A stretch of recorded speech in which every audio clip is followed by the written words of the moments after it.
here tonight. I'm Mr. Morrow Streams. If you don't know, I like to stream retro games, but I also like to do some retro game tinkering as well. I'm here building what I call the Ultimate GameCube.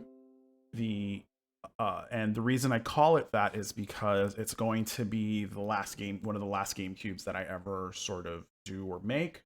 The and one of the reasons I'm doing all of this is so that I can. You're also all being recorded, so hi everyone. If you like if you like what you see, you can always follow me on like social media and stuff. I will be uploading this stream to YouTube tomorrow. I'm recording it right now. But basically what I'm doing is I'm taking this Bluetooth adapter that I bought and installing it into this purple switch. Originally, I wanted to, and what the Ultimate GameCube for me is, basically it has the Game Boy player in it, but it doesn't use the actual Game Boy player disc. It would use homebrew that runs, I feel, better than the original disc did. I would replace the disc drive with something that reads off of an SD card so that I can just remove the disc drive completely, and also have one of those digital AV ports coming out the back just so that I could make sure that I always get like digital video and stuff going. Okay. So that's what I was doing. But a small problem arose. I already have the Game Boy player stuff done. I have like 3 of the digital AV cables that I can use in the back as well. And the only thing that's really missing is the replacement for the disk drive. And the reason for that is the thing that does it, called the GC loader, is currently unavailable and has been unavailable for many, many years. So, and this GameCube is Japanese.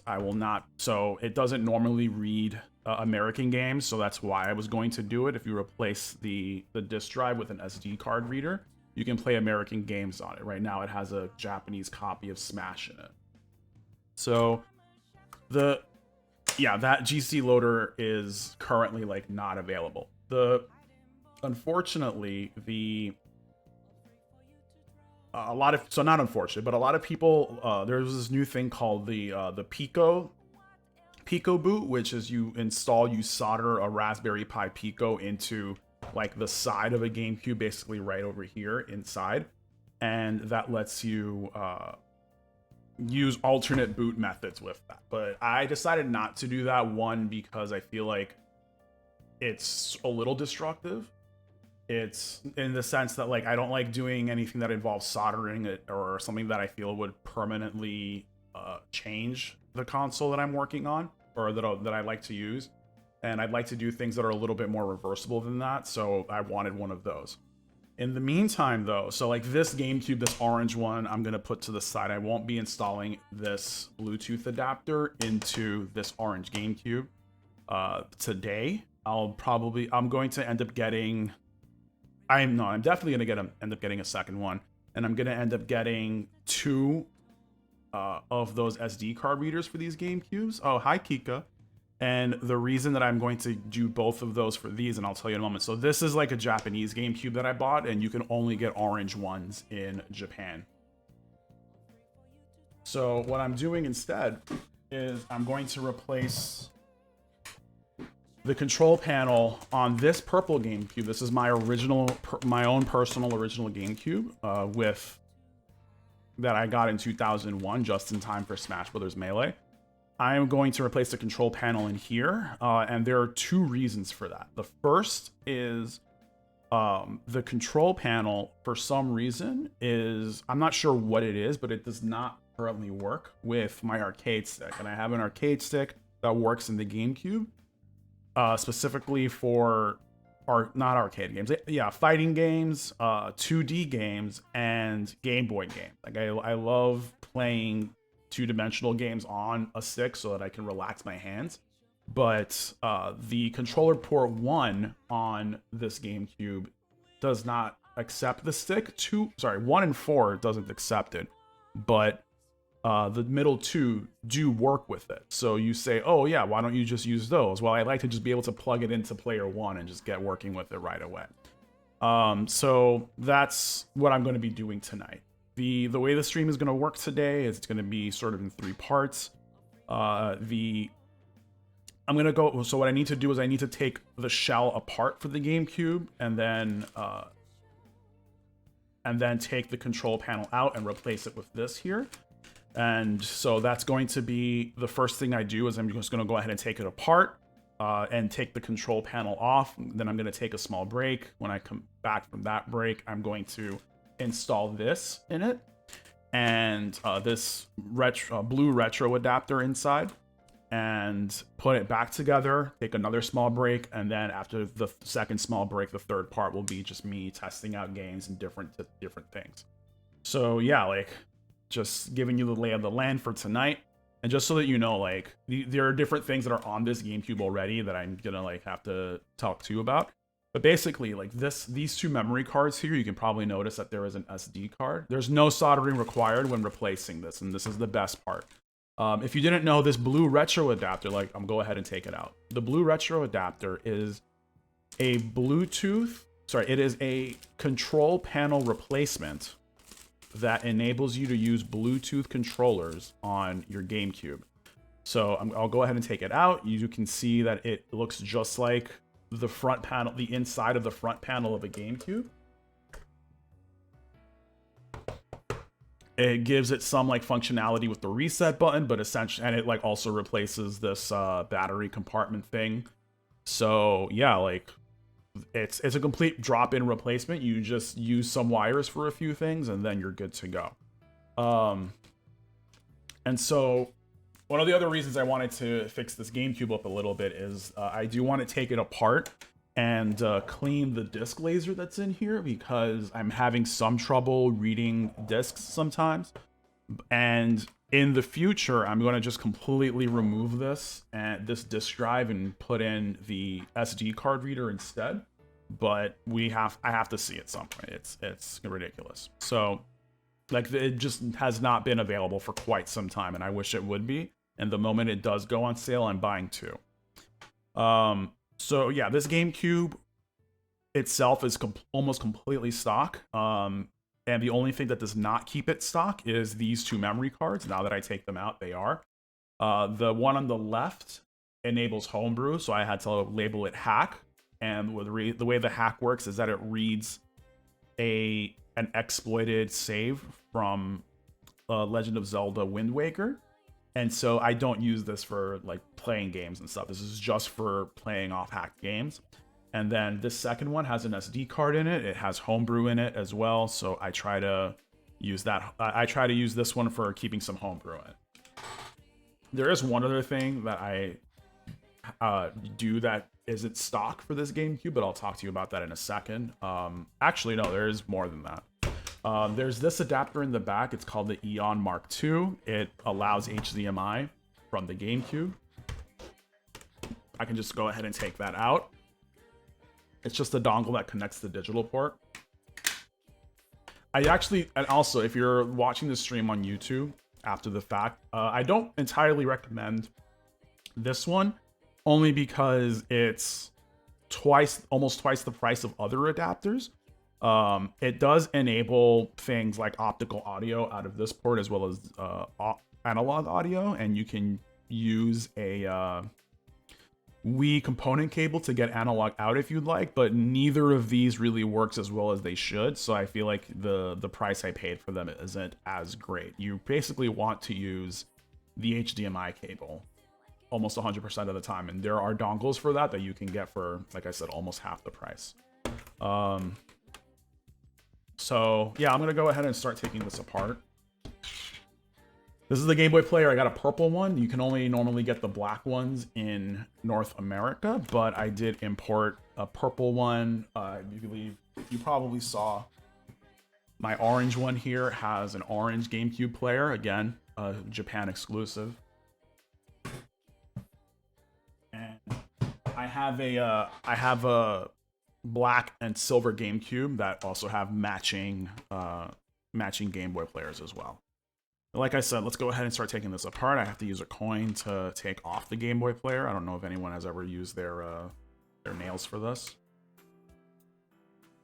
And this Game Boy player is stock. Like I said, I only use Homebrew to load Game Boy games. I'm going to come back to this one here in a second. But yeah, I only use Homebrew to boot my Game Boy games. It really gives me a lot of clear picture that the original disc does not give you.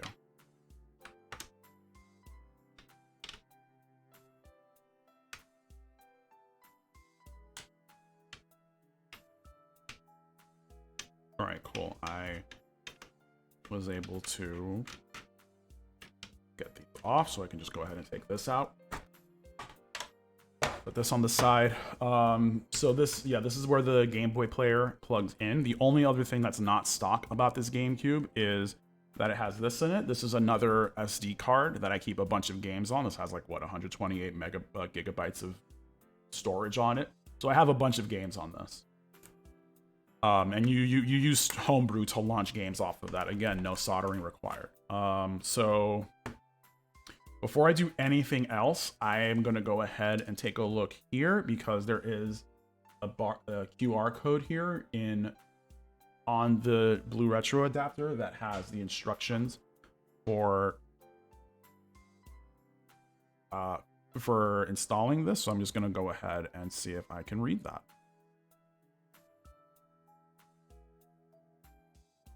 All right, perfect. I was able to get the instructions here.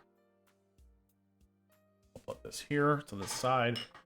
Also, before you guys ever take any screws to anything, make sure you have the right screwdrivers. I do need this one. It's called the Game Bit screwdriver, and I just use this pillbox to like keep track of my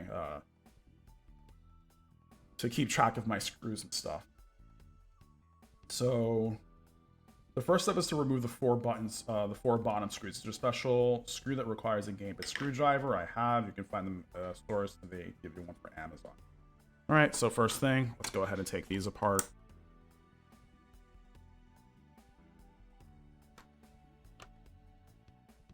These Game Bit screwdrivers feel a little bit hard to take out.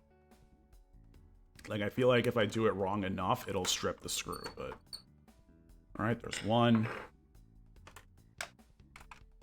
That didn't come out.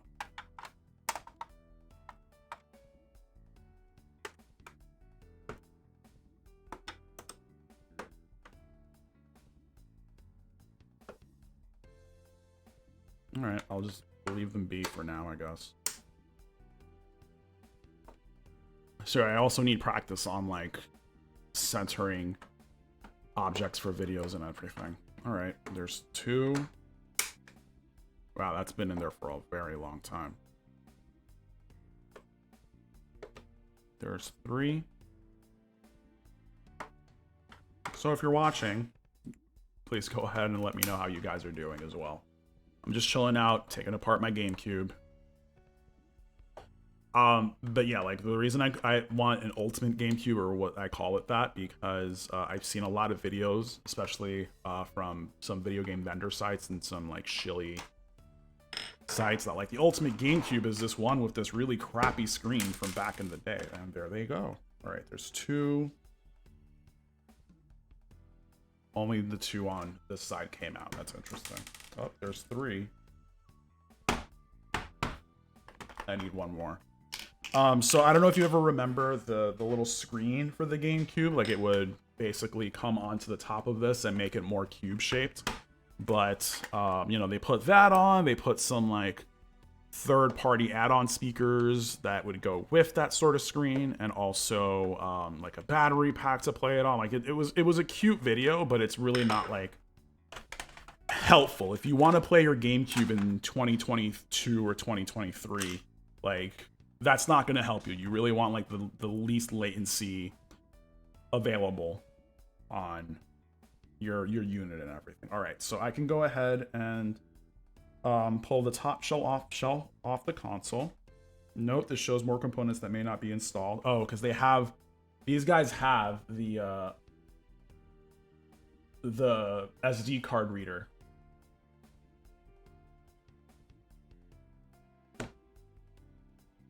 Hi, Dark Virus. What is going on? And Ludwig says he is building a Kai Linux flash drive and counting down until Friday. Kali Linux. I'm unsure of what that is, and that's okay. Because we will get back to that at some point. Just making sure that I like understand everything. This is where the reset button is. This is where the power button is, and this is where the open disk tray thing is. This actually gets stuck, and I'm not entirely sure why it gets stuck. And I see that's a little dusty inside. I'm not sure if I'll be able to like really get that cleaned up anytime soon.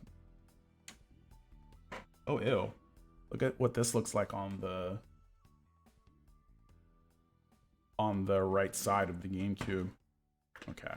I have to be very careful because these gray things here will break if I'm not careful enough. Okay. So I'll go ahead and put that here where the Game Boy player is. It like basically fits almost completely over the Game Boy player because it's like a cube, so it's straight. Now remove the front board and plate. This is done by gently lifting the front board forward. The clips on the sides may need to be gently pulled apart to get it to release. Yep. Once the front section is loose, you will need to pull the FFC cable, the white flat cable that is attached to the front board. Okay. So I need to detach this cable here. This is like, I feel it, it's very stiff. Also looks just kind of dusty and old. What's this? Oh, okay, this is from the board. This comes off the board here. There you go. There's the control panel for the GameCube. Next up is remove the 2 screws from the front board.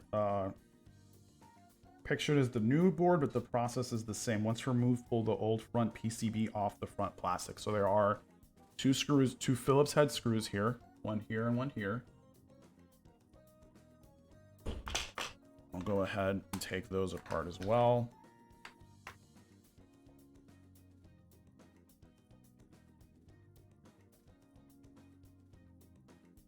And these are a different... Oh, wow. These are like 20-year-old... Yeah, there you go. I don't know if you heard that. That's like all the resistance of being a 20-year-old screw is here. This is a different type of screw, so I'm going to need a different kind of enclosure for it. So there goes that.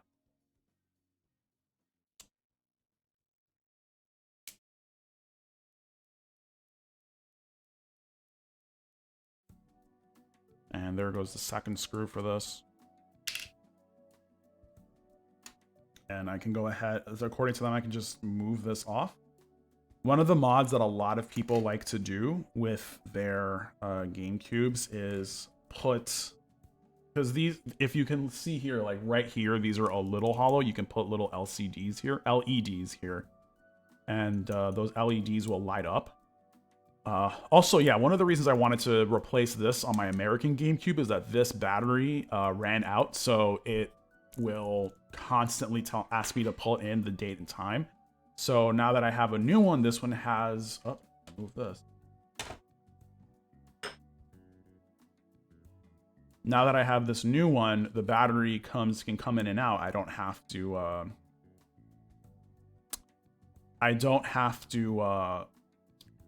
worry about replacing this battery and soldering the battery on and off. I can just use this battery instead. So that was actually pretty quick. I guess I'm not gonna say that I'm gonna take a break, but I will be back in a second because this is extremely dusty. After, you know, being used and stored constantly for 20 years. So I will be right back after I get a toothbrush. You guys stick around. I will be here. I will be back in a second so that you guys can see me putting this back together. I'm not even going to put up a be right back screen. I'm just going to go get this toothbrush.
All right, I'm back.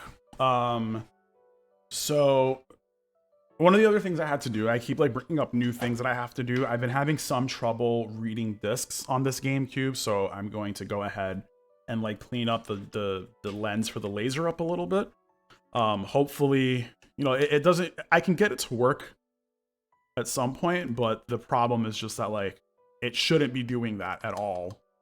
So I don't know if it's like an age thing or what, but you can go ahead and use isopropyl alcohol to like clean this stuff, but you know, just do it very lightly. It's a very sensitive bit, and I'm gonna go ahead and dry it off.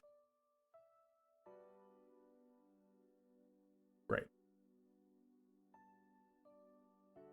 And like I said, I'm just gonna take like some of the dust off of this thing here with a toothbrush. So and be slightly rough with it, but not too rough. And hopefully,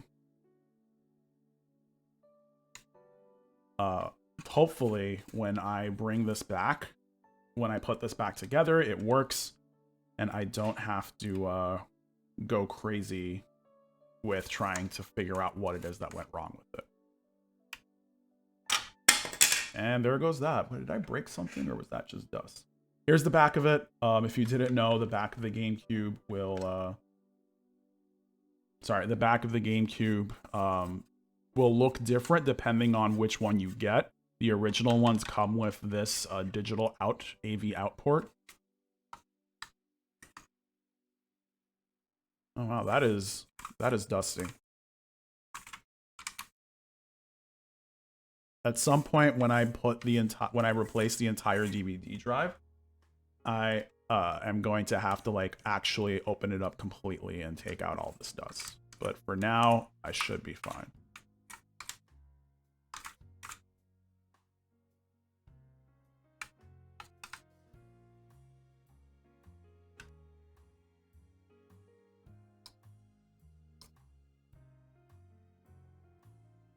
All right, this one is actually pretty simple to put back. I just slide this on down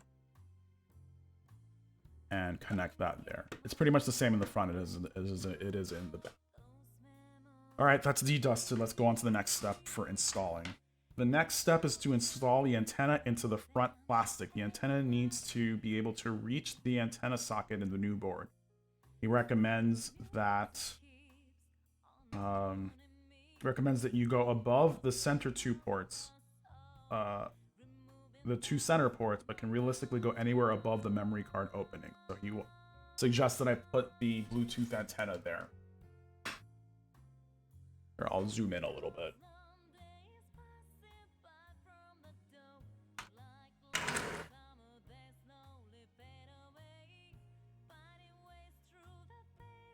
I'm actually using my girlfriend's full camera today. She's not using it tonight, so I am gonna go ahead and use it myself. It's a very rare occurrence, but since I'm doing this sort of thing today, I really think it's a good chance for me to use the camera to make some content.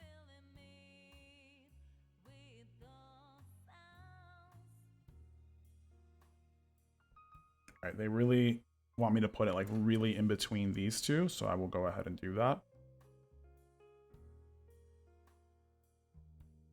All right, there that is. Install the new front board onto the front panel. Okay, so they want me to put the new board here.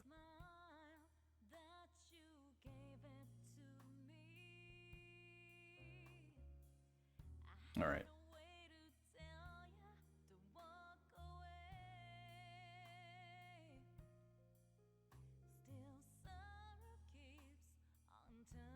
All right, it doesn't actually, like, I don't want to say it doesn't slot into these. It just sort of rests in front of them. That's fine.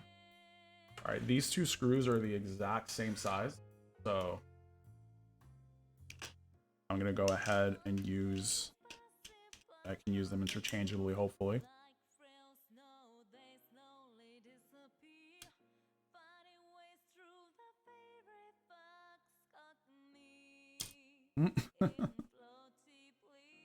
This is on a curved edge, so I'm unable to like get this really well seated at first, but I just got it. Okay. And I don't need to go crazy putting the screw back. That like leads to stripping and also to breaking the plastic, so I'm not going to do that.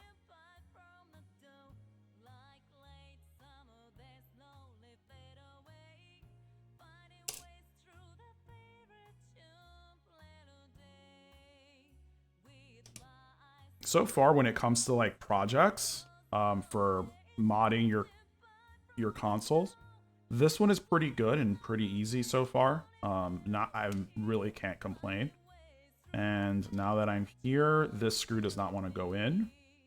So there we are. There goes the trouble.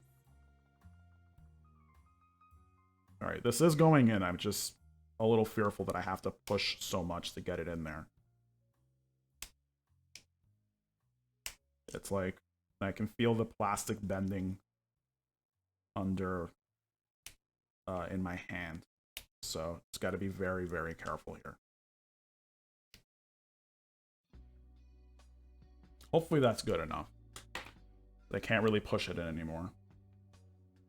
Now reinstall the retention screws. Your new front board should look like this. Sorry, what? Okay, and then the screws, that's fine.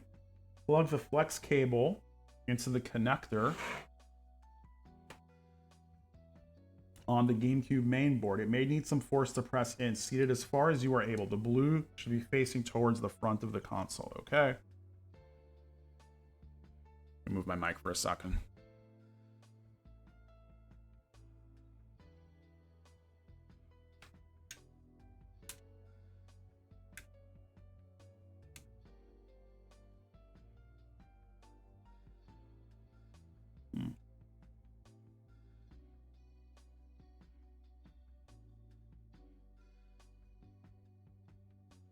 All right, that is as far as it goes. That's fine.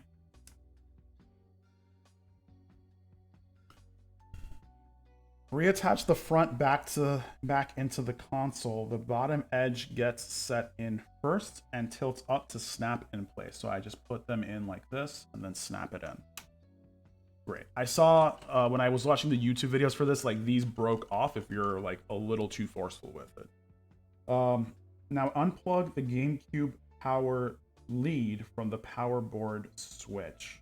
It has the thicker wires on it. You may also unplug the fan wire from its header. Okay. So these two here, they want me to unplug.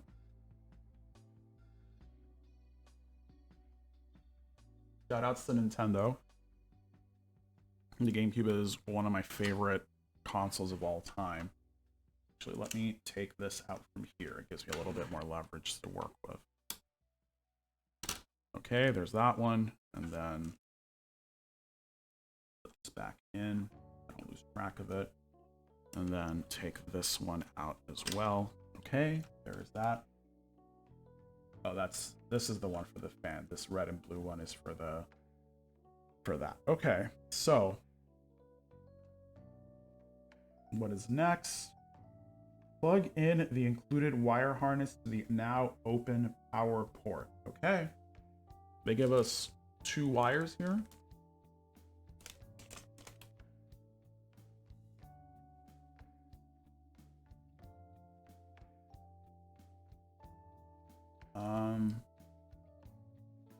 Okay, so these are different. I'm going to hope that this is the one. Are these? Okay, perfect. So you can't screw this up. Allegedly.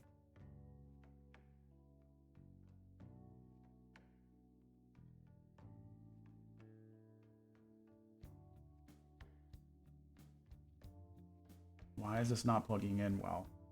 Like, I don't want to force it in if I don't have to.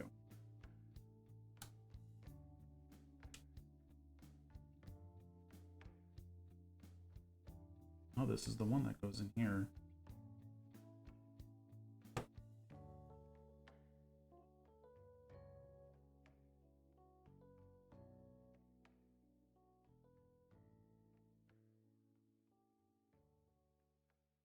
Hmm.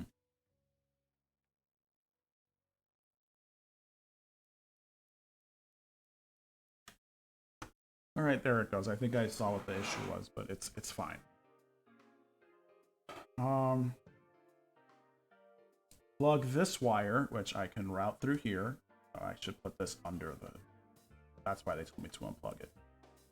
All right, route this. And then plug this into the header of the new board and the fan into the small header. So I plug... They want me to plug this into this port on the bottom. This is going to be difficult to see now. That's fine. Right, this is plugged in. That's great. And they want me to plug the fan into the smaller header. So they want me to plug the fan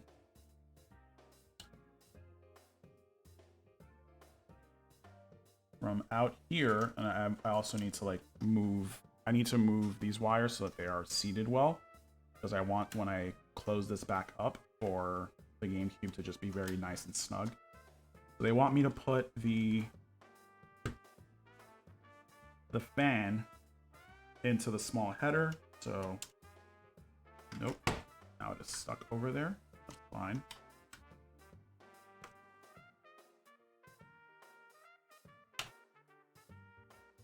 All right, that's plugged in. Carefully place the top... Oh, what is this other wire then? No, that can't be right.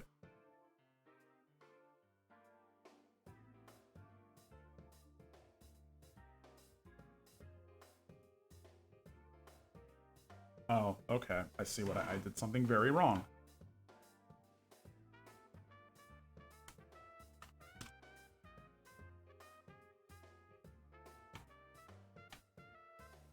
Doing things wrong. That is my play. Okay, let's try to take this out very nice and carefully. There you go. And take this cable over here out, because this is not where this goes.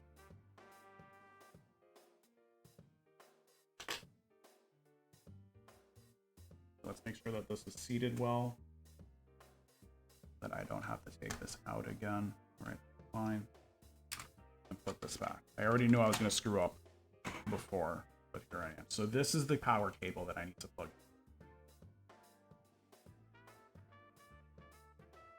in. Can I do it like this here? Yeah, I should be able to.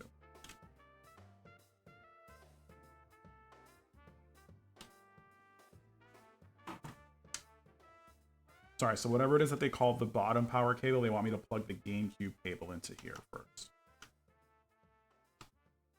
All right, that's in. All right, she's in now. All right, fixed, done.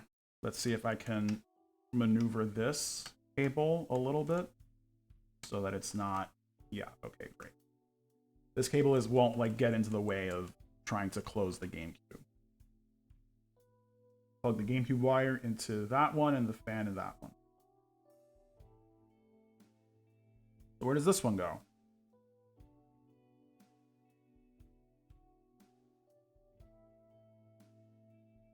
I feel like I did not get the instructions correctly. Unplug the GameCube power lead.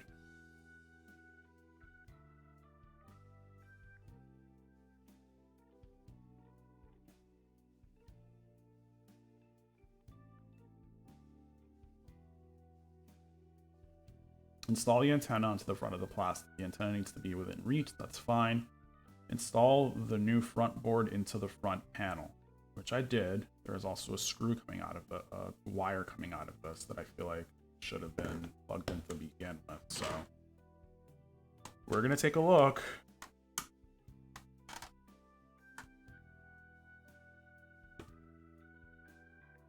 Instructions unclear. Please help. Oh, this is being held in by this, so there we go. All right, can I need to unplug these to get better access to this. All right, All right, so obviously this cable here is supposed to go into this.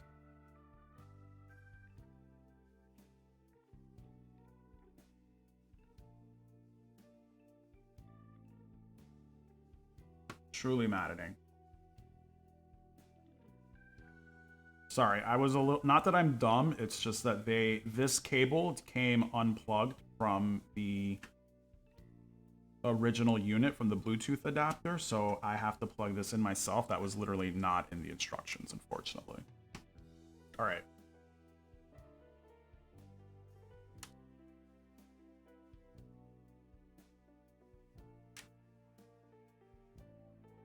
Oh, also they don't say that, so this antenna, oh great. This antenna should have gone down the middle,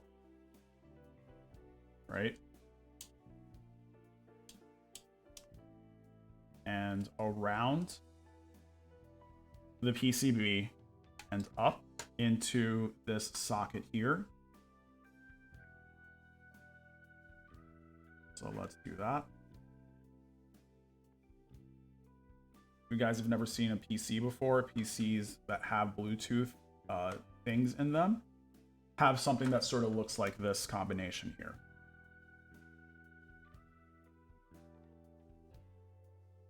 Maybe I should have just done this instead.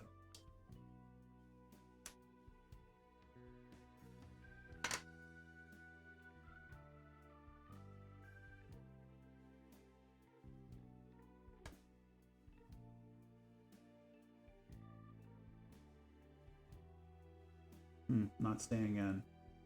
That's a little weird.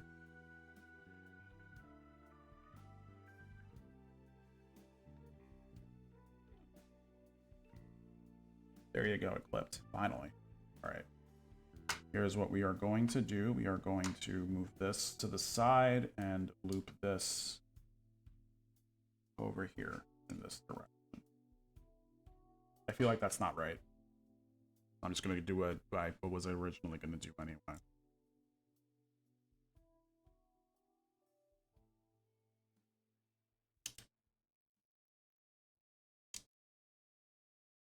I'm probably also going to send an email to the manufacturer to tell him that, like, hey, I know that it's dead simple, but would you just like add 2 pieces of instruction to like connect the Bluetooth antenna to the board, and also to connect the one of the cables with the board before continuing. All right, come on, you can clip on. All right, perfect. The Bluetooth antenna is clipped on. All right, we're gonna put this back in, just like we were told to. All right, so this cable should be out on top like this. I take this GameCube cable and put it back in. I'll go ahead and do that.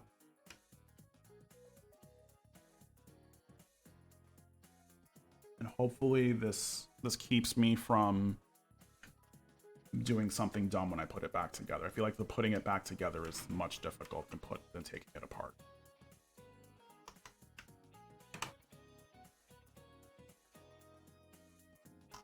All right, that went in well. Now for this one.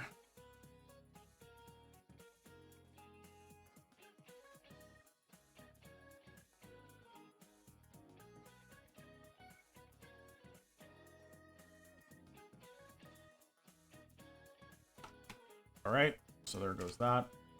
All right, let's tuck this in very nice and neatly over here. Let's tuck the fan cable in, and then finally plug this cable over here into the back over here, just as it was intended.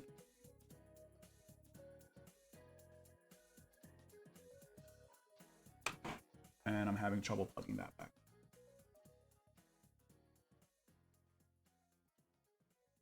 There you go. Okay. Let's tuck this in over here on the side.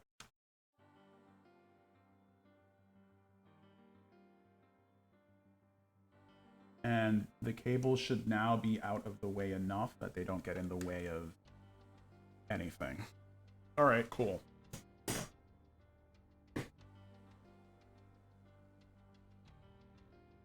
All right, reattach the front back to the console. Now unplug the GameCube power lead. Yep, did all of that.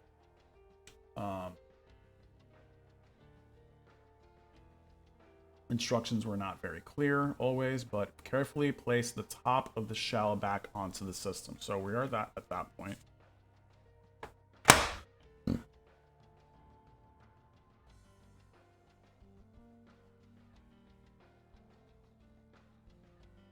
right, cool. We are here. All right, cool. Thankfully, that all slides into place. There is no... Sorry, I was just looking at something that didn't look right, but it's fine. So there's nothing where it should not be. So I think we are good. Let's go ahead and put this Phillips head screwdriver away because we don't need it anymore. Unless we do later.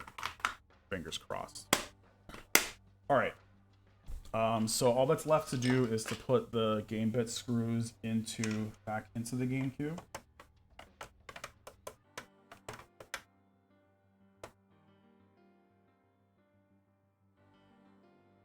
So the hardest part is, there we go, is making sure the screws go in and that they are seated. So I'm putting in this corner first.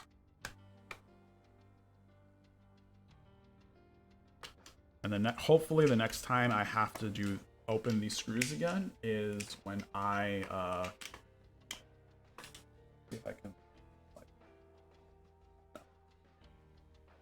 is when I install the SD card reader into the GameCube. But until then, it is fine. I can just use the current method that I use to load Homebrew, which is just an SD card on the bottom and serial port 2. And not every GameCube has a serial port 2 installed. Some GameCubes just have nothing in here, even though they still have the port. So make sure that, like, when you look for a GameCube, it says serial port 2 here if you want to enable that. But if you get the SD card reader that replaces the disk drive, you'll never need it. You'll never need a serial port 2.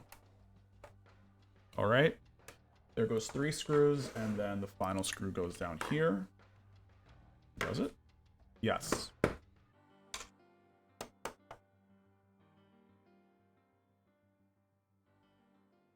right, I thought it was going to take me a lot longer to put the GameCube back together, and it did not, so that's great. Let's go ahead and actually put the SD card reader back in. This is called a SD to SB2. And this will allow me to just put an SD card in my GameCube to load games on Homebrew off of. So that just goes in there.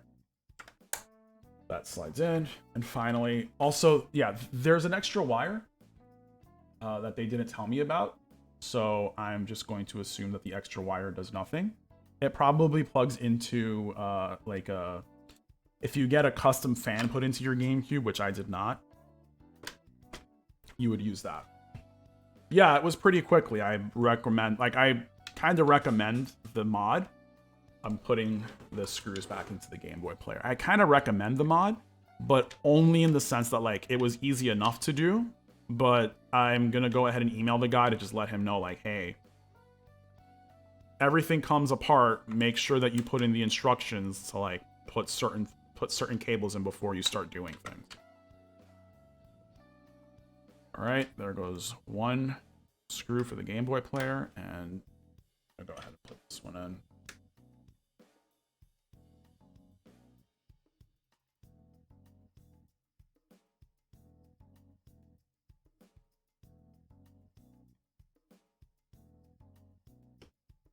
All right, I'm gonna go ahead and I'm not even gonna take a break. This was pretty quick.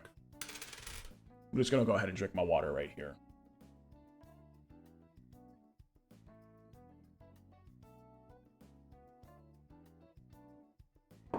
So, you know, I mentioned that I have this digital AV port reader for the GameCube. I'm actually going to go ahead and use a different one this time just because I need access to this port. This one uses both ports.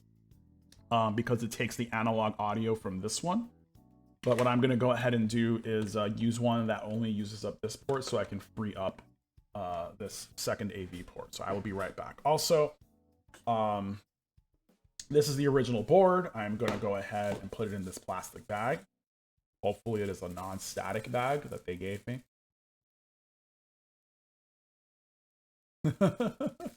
This mod was faster than downloading the Linux image and burning it onto his USB drive. There you go. That's what Ludwig says. So this mod is pretty fast. It's faster than like downloading a Linux image and installing it. Actually, and like putting the Linux image on your console. All right. I'm not even gonna be right back. I'm right here.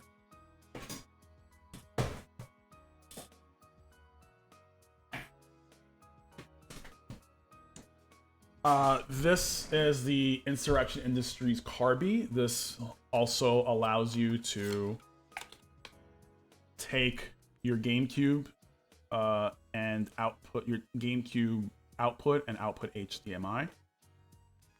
Actually, how did I access the menu? I forget. On 1 second. Oh, this comes with the remote under it. Okay, cool. It's like, how did I use this before?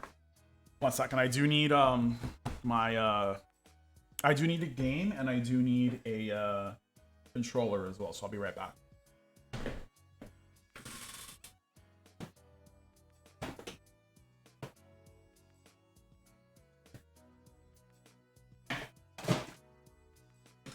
And I also need the GameCube power brick.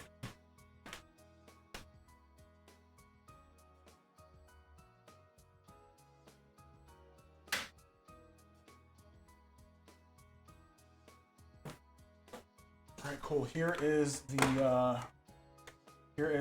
the controller, and I did also mention that one of the reasons I wanted to replace the controller port is I wanted to find out if it would fix the issue where it would not work with my arcade stick, so I brought this with me.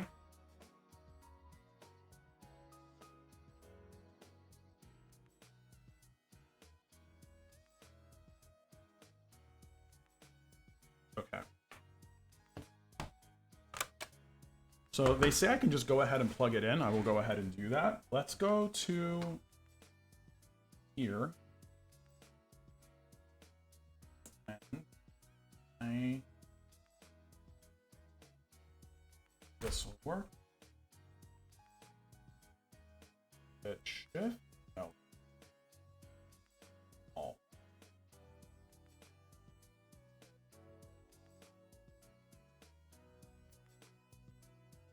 What I'm doing is I'm making the camera a little smaller so that I can go ahead and size it.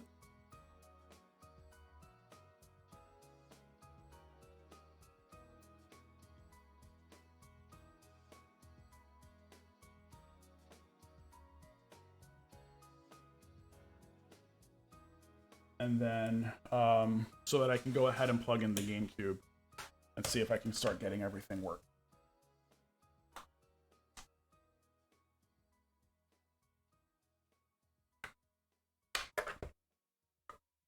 Alright, so GameCube is finally plugged in. Let's take this HDMI cable and plug it in the back. We need a game. I can use Zelda to, Wind Waker to boot up my homebrew. So I will go ahead and continue using that. Here's my controller. And here are my 2 SD cards. So hopefully this works. Fingers crossed. Let's see if we get a game. All right, so the good news is I am getting this purple power. If you see here, see it here, that should denote that it's probably seeking for Bluetooth. But I don't have the game up yet, so let's see if we can fix that.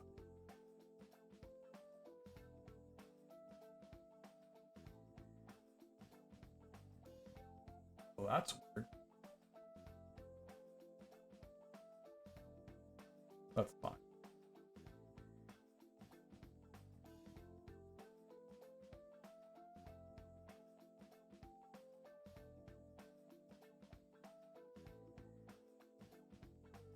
Huh.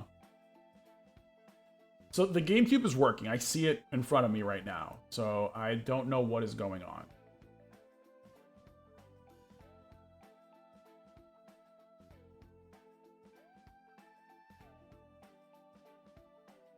Huh. Weird. That's unfortunate.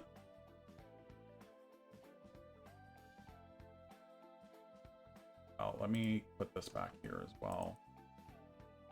Like, I don't understand why this is not working right now. So, streamer trouble. Okay. The HDMI is connected to the TV with the Elgato capture device between it. So there's no reason for it not to be working. Let me see something. This could be it here. Let me remove this. Sometimes some like wires get crossed and I can't get things done correctly. Okay, so no. Game, no. There's that. Display capture. So there's like no reason for the game to not be showing. Let's try one more time.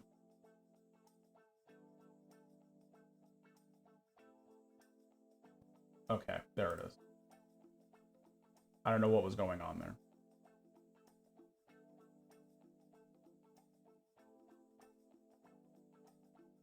Right.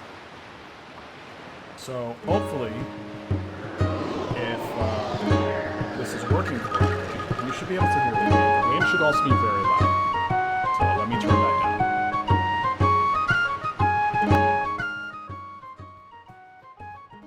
How's that sound?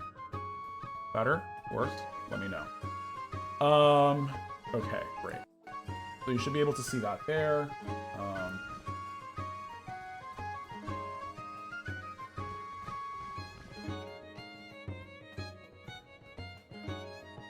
Cool. So, oh, I noticed that the, here, I'll show you guys myself.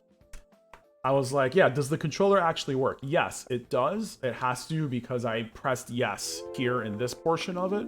Let's actually fix the date here. So it should be 2022. Today is what, 20th? Happy last day of fall. And it is August, not August, December. And it is 2050. Okay. Perfect. Time is set.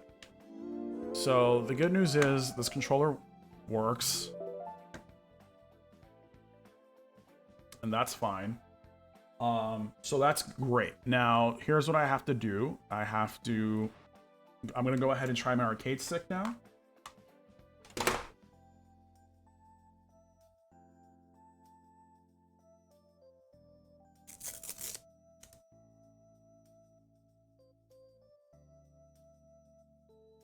My arcade stick like doesn't come with the wire attached to it, but that was part of the design. But so the issue before, remember, was the arcade stick itself did not work in the first player port, but it did in the second and third and not the fourth. So we are going to hope that it does work this time.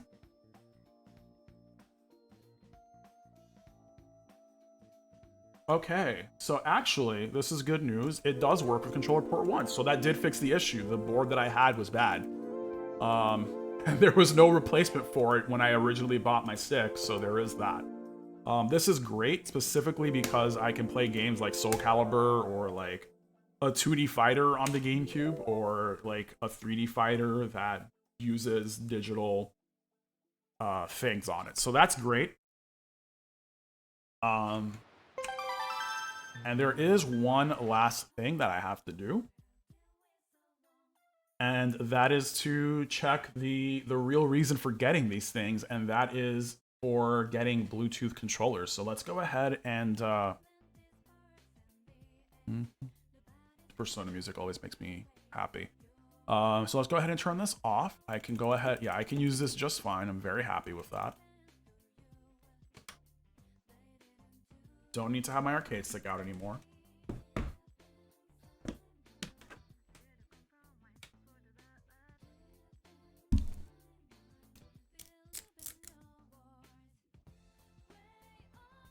So let me put this back to where it needs to be, actually. The big camera. Nope. Oh, because this is that way. Okay.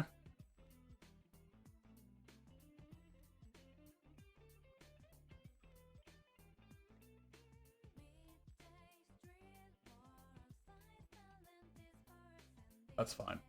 I can have that on the side like that.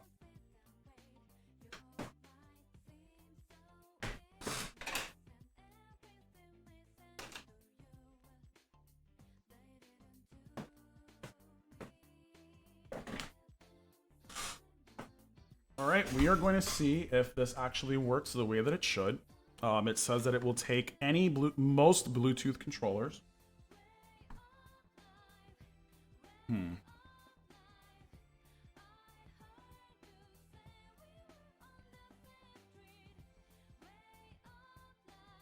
So I just need to find the instructions for this.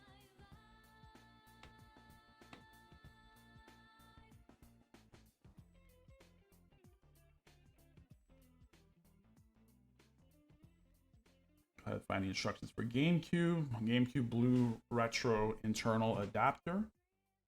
Where are the instructions? User guide, there you go.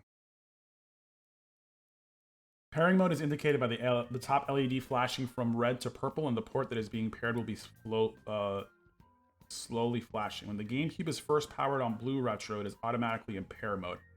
Upon a successful pair, the port LEDs will go solid. So when you are, I don't know if you can see this, but the light on the first port is shining on and off. You probably see it there, right?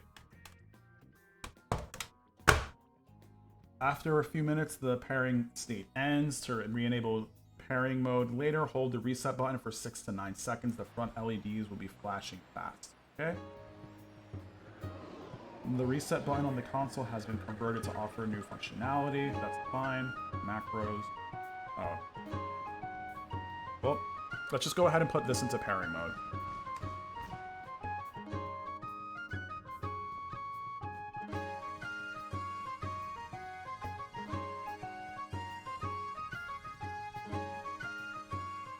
It's not working.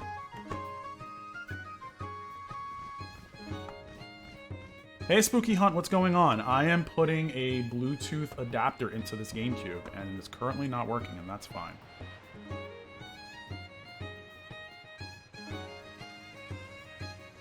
There it is again. Alright, look, it's paired. The Xbox controller is paired.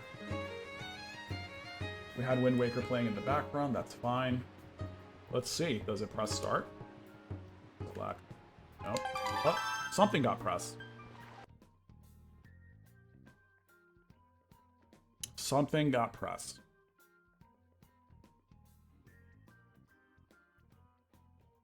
So the D-pad is working.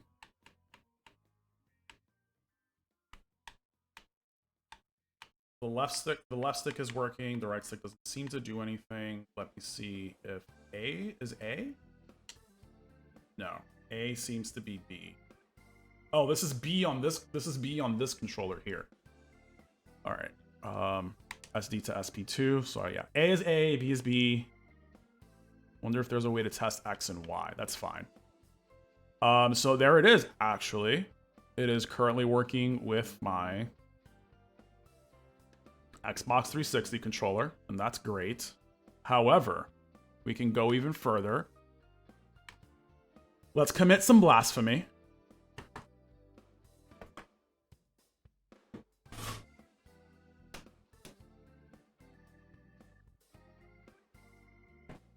And I'm going to go ahead and pair this PS4 controller onto it. Actually, let me turn this Xbox controller off. And I can put this to the side. That's great. All right, let's turn this back on. Let's see if it actually goes into pairing mode. Yes, it does. So we're going to take this controller and put this into pairing mode. And now it is in pairing mode. It should turn solid blue in a second.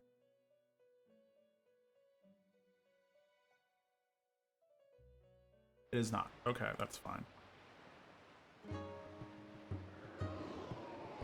Here we go. Yep, now it's solid blue. Okay, we can go ahead and press start. See if that works. It works.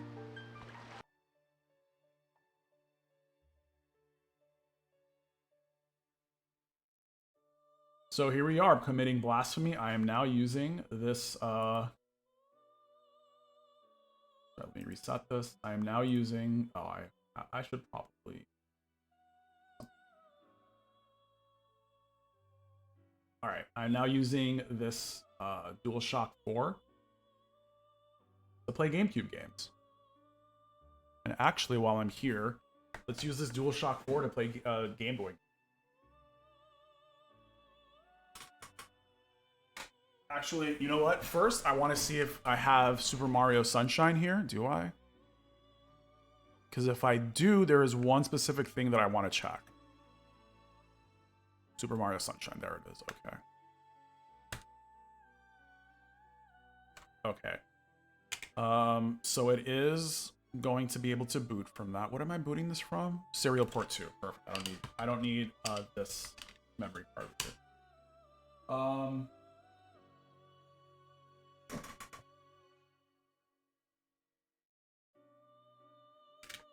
I have too many memory cards that I don't know which one to save for Mario Sunshine is actually in. But hopefully it is this one. Let's see. I don't know which one is X, so I'm gonna pretend that the one it's gonna go by Xbox nomenclature. So X should be the one on the left. I want to go into settings. No, that is B in this one because B is on the right side. So no. X might be on top. Okay.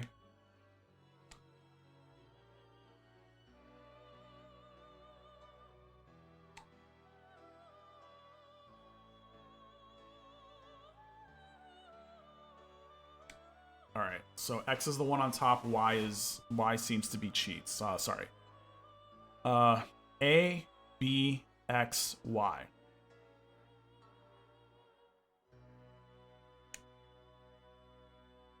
Or not.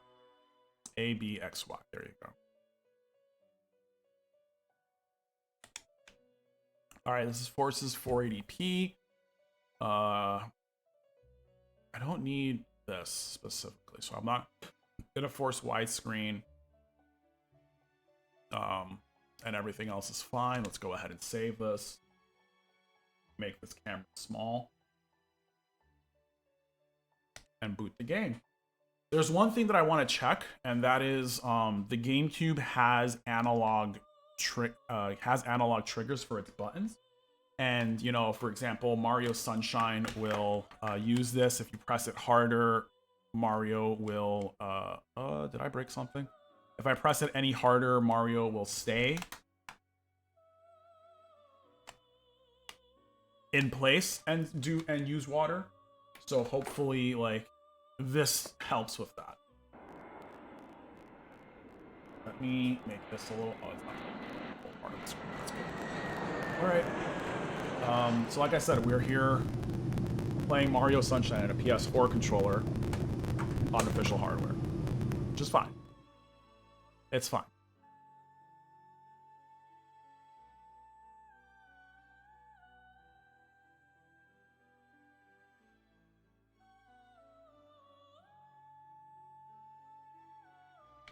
Okay, it has some of my progress from before, so this is great. Oh, you know what? I probably don't have audio on. No, I did before. That's weird. Whatever. Not important. All right.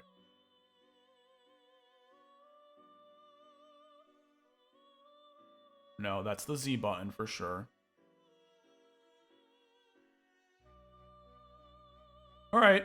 Actually, it is working. Like, I can spray a little bit and not go far, or I can spray far and it will spray like harder. And finally, I can stay in place when I spray. So that actually does everything that I needed to do. I no longer really want to test anything else for that. If you've just been tuning in, I just installed a Bluetooth control panel for my GameCube. There's currently nothing plugged into the front of the GameCube, and it is the one that is currently playing Mario Sunshine, but I can use controllers like a DualShock 4 to move Mario around. So that was the purpose of the stream today. The rest of it I'm going to spend messing around a little bit, getting some really good Game Boy Advance footage from this so that I can upload it to some wiki people later. So I'm going to do that right now. So we're going to put the camera back.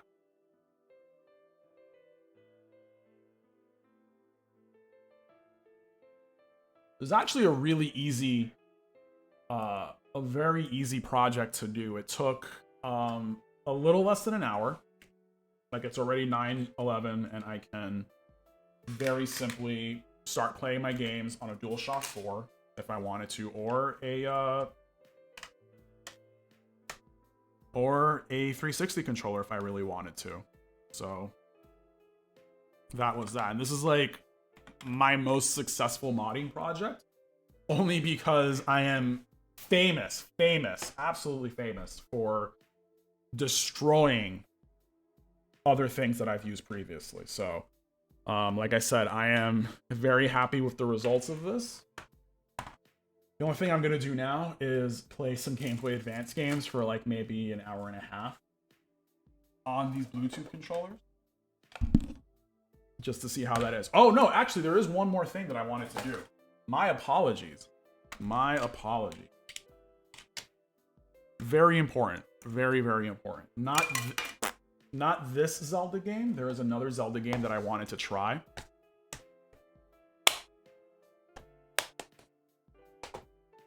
So no Game Boy yet.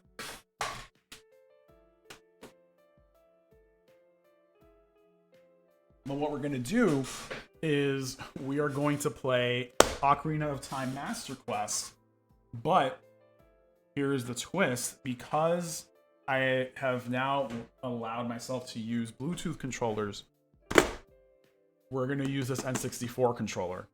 That's for the Nintendo Switch. So maximum fucking around, maximum finding out.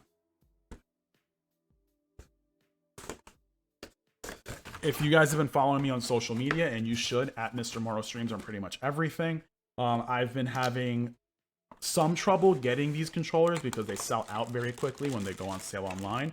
But if you live in New York City, you can buy them from the store, from the Nintendo New York store, without any problems. And I did recently charge these in anticipation of playing The Legend of Zelda Ocarina of Time. So we're going to go ahead and...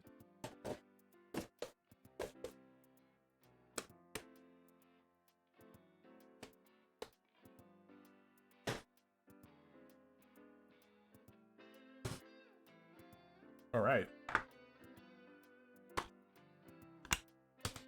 And I don't even really... Well, actually, I'm going to go ahead and put in a memory card. I think at this point last year, I was trying to beat Ocarina of Time Master Quest on the Nintendo GameCube, and I will tell you right now, I have never, ever been so sad, lonely, confused, and possibly drunk. Like, it really was not okay. All right, we're going to put this into pairing mode. We're going to turn the GameCube on, and it should try to pair automatically. There it is. It paired.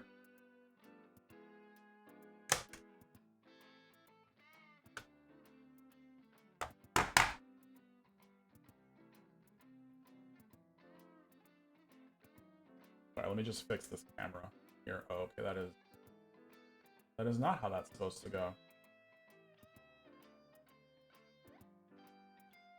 Oh, I did not plug in the...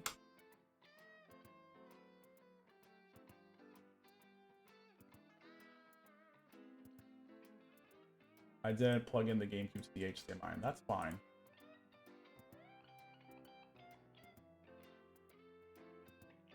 Sorry, I just like have to continue fixing this all the time because I did not do it right in the first place.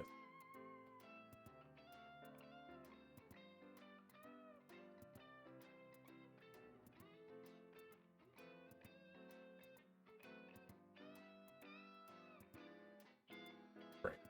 All right. So yeah, like I mentioned, plug this into HDMI in the back and plug this in and press a button to make sure it pairs, and it should pair pretty quickly. There it is.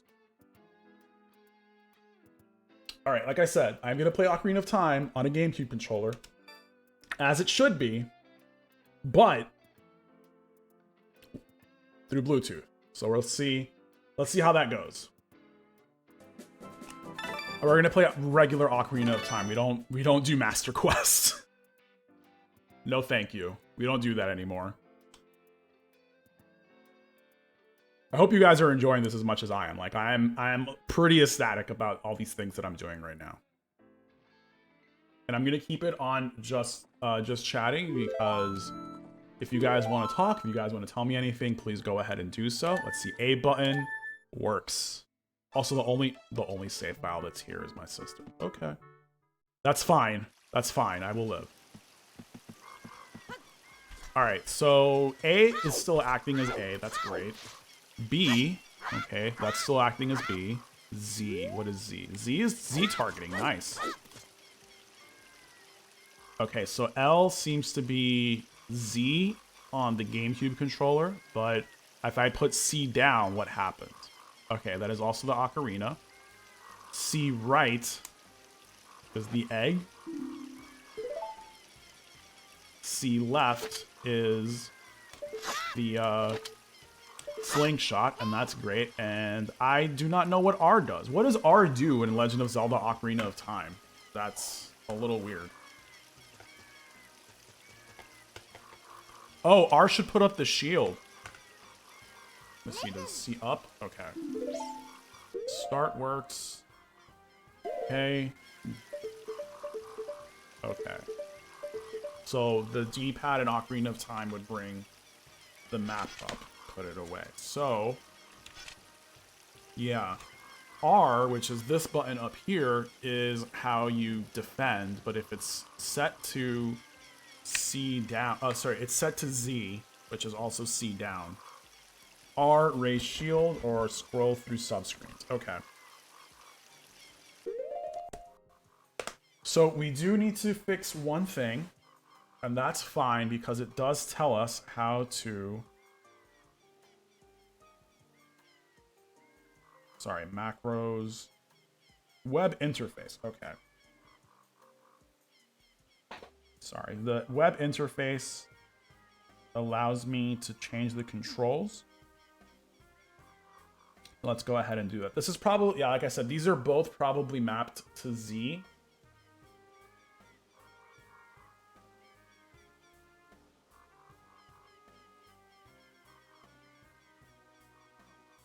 Oh.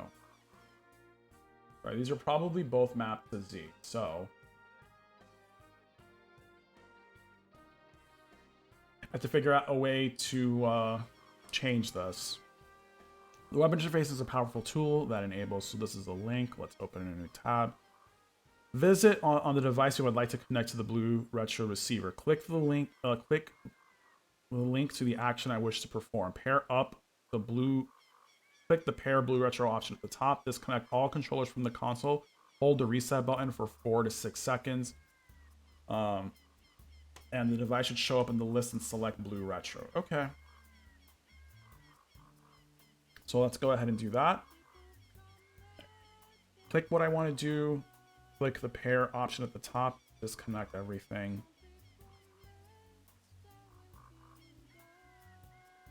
Blueretro System Manager.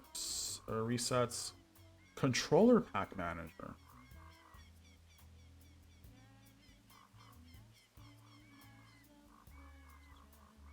Interesting. No, I want the config. Let's try controller pack manager because I'm pretty sure that's what I want. All right.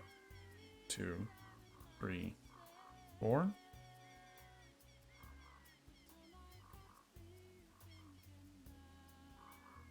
I may need an Android device to do this, which is fine. I have an Android device right here. That's no bueno.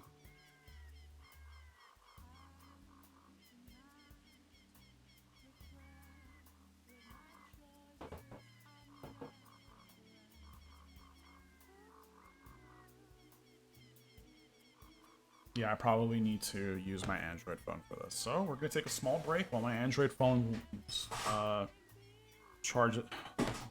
lights up and does its thing. Water break. While we're waiting for this to light up, thank you everyone for joining me. I am Mr. Morrow Streams. You're not seeing my face tonight because I have a camera pointed down at my desk. But otherwise, if you like the content that you see today, check out my YouTube channel, my Instagram, my TikTok, etc. I put out a lot of different retro gaming topics. Tonight, I upgraded my GameCube with a Bluetooth controller adapter. So, and the reason for that is I'm building towards what I'm calling my ultimate GameCube. So this is basically one step of it. So yeah, I'm basically building towards one step of it.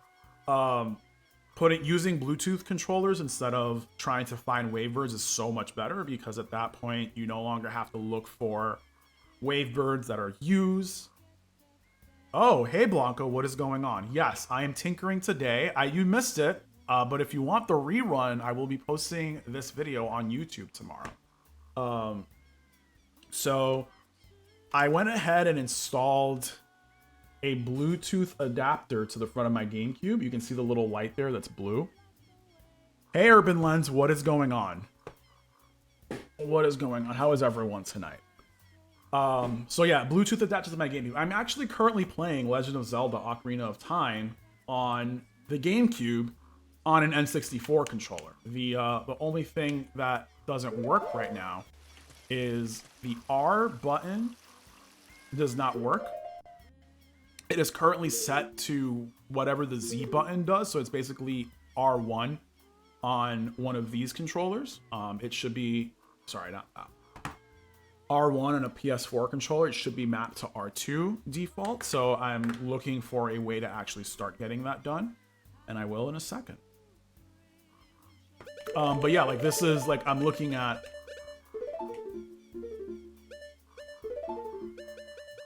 yeah, and I have an Android device as well, so I'm on both. Yeah, like the controller works, and this is amazing. The only problem is I can't get the R button to work, and I need that to defend. I don't really need it to defend, but whatever. It seems like an iPhone will not work for this because it says that you need to enable web Bluetooth API is not available. Please make sure the experimental web platform features flag is enabled. So I'm not sure how to get to that on an iPhone. So we're gonna go ahead and do this instead. I'm gonna go on this website. I'm gonna make sure Bluetooth is enabled on my phone. That it is.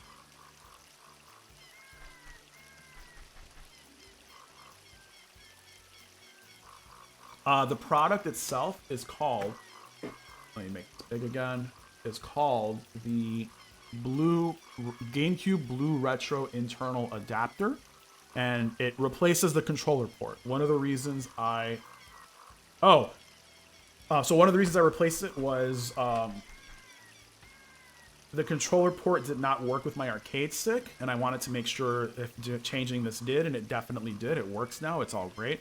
The R button works. The R button is just mapped to Z is the issue right now. So when you press Z, it does the Ocrarina. Normally when you press Z, it brings up the shield. So the way you fix this on the internal adapter, so if you were using, for example, a Dualshock 4, I could use the shoulder trigger to get it to work, and it would work fine. Here, I'll show you guys right now.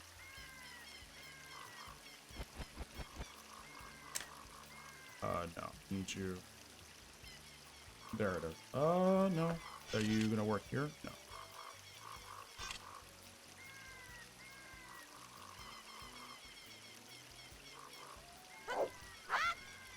Dang, now it's player 2. And this is player 3.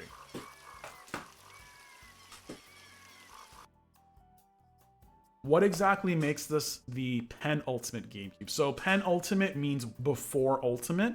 I explained earlier in the stream that the ultimate GameCube for me replaces the disk drive with an SD card reader. This disk drive doesn't always work, so I would like to be able to read games from an SD card without having to use a disk in the future. But the thing that lets you do that is currently unavailable. So I do currently need the disc. And the ultimate, part of the reasons I call it the ultimate GameCube is that everything that I do to a GameCube to make it the ultimate GameCube is completely reversible. Like, you can just take the things out, put them back, and it will be as stock as it was as when someone bought a GameCube. Unfortunately, I don't have access to the SD card readers because those have been out of sale since the part shortage of the pandemic. And at that point, like, all I can do is use my copy of Wind Waker to boot Homebrew, which lets me boot games off of an SD card on the bottom of the GameCube. Once I get the SD card reader to replace the disk drive, I can get rid of the dying laser, and yeah, I can get rid of the dying laser and load up any game that I want whenever I want. And also, I don't need a disc, a Game Boy Player disc, to load Game Boy games on this GameCube either, because I would have the software I need right in the SD card, which I currently do as well, but I do need this disc to play my Homebrew and load up my games from an SD card. Now you might say, well, you know, that gets rid of the disc. How are you going to play your old games? That's sort of a sacrifice that I'm willing to make. Like, as I mentioned, the laser for this and the disc reader for my GameCube are sort of on the outs. So that's one of the reasons why I started using Homebrew as well. Once you start using Homebrew, the disk drive stops and it stops reading the disc. So I don't need to do that anymore. Does that mean that my game collection is sort of defunct? Yes, but I will still continue to keep my game collection, so that's fine. Okay. So, yes, but part of that is you can use a DualShock 4, you can use a Xbox controller, you can use those Switch Bluetooth controllers if you'd like, and probably also the Wii U controller as well. And so that is part of it. The thing I'm doing now, trying to get Ocrarina of Time working with this N64 controller, is like an edge case for that, because it's an N64 game. I want to play it on an N64-ish looking game. So that's part of it. And yeah, so that keeps me from having to buy, for example, really expensive Wavebird controllers. And the Wavebird controllers don't have rumble. This enables the rumble on the controllers as well. If you have a Bluetooth controller connected to player 1, here, I will show you actually right now. Let's see if I can get this to work. So normally, if you guys don't know, when you connect a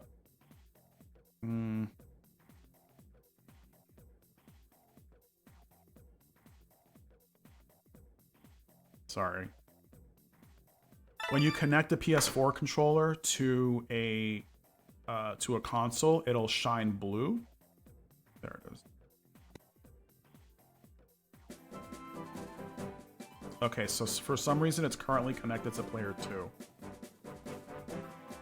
Oh, you know what? It might be this? No. So there's some controller that's currently connected to this thing, and I don't know what it is. How do I map the controllers? You have to, so all you do is, I'll get to that in a second. So it's currently connected to player 2. The way that it works is if I connected something, if this was mapped to player 1 and then I connected something to player 1, this automatically switches to player 3, which it actually did. So I'm not sure what it is that's going on. but it is doing it. It's doing everything it should be doing normally. So how do I map the controller? So when it turns on, it goes into pairing mode. Let me put this into pairing mode as well. Here, I'll show you. Oh, this is like not, this is staying on for a second longer than it has to. All right, so now it's in pairing mode. When you first, if you have this in pairing mode and you turn the GameCube on, it should automatically pair with the GameCube. There it is, player one. So you don't do anything. You just put this into pairing mode, turn the console on, and it should connect automatically. And you're off to using your GameCube controller immediately. Here.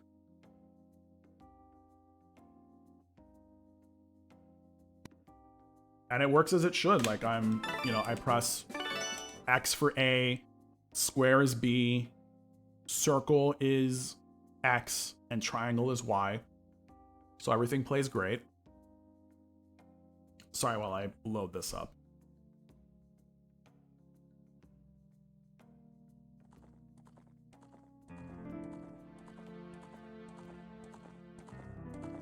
Why did this do that?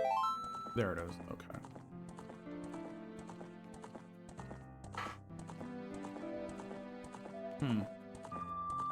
Alright. I should be able to play this. I'm not sure what is happening right now, because it's not. Just like some growing pains, I guess. I'm working on this, and hopefully I'll be able to update this soon. Like, update the firmware on it. But essentially, if I plug... Oh, it's probably not connected right now. That's why.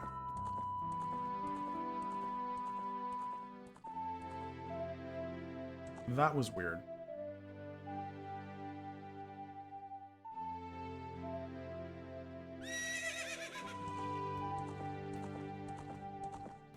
Weird growing pains, man. Alright, it should... It's gonna be either blue or red, so let's see what it does. That's weird. Alright. Either way. Oh, the port... Does it work? Yeah, it does. But this is still pairing for some reason.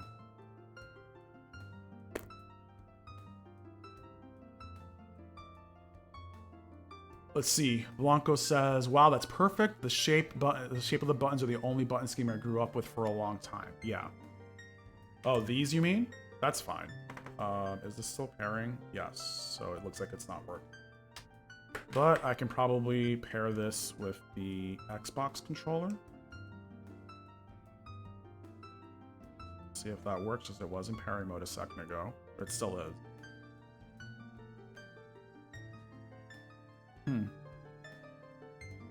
I probably fucked around with it too much. Either way, still working on it, growing pains and stuff. They say that... Alright, let me go into the instructions for this.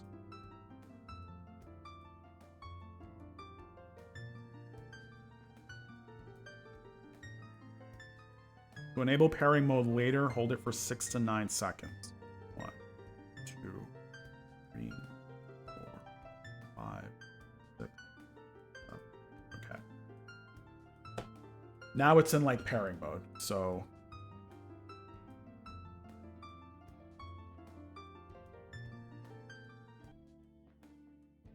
Okay, that probably reset the console.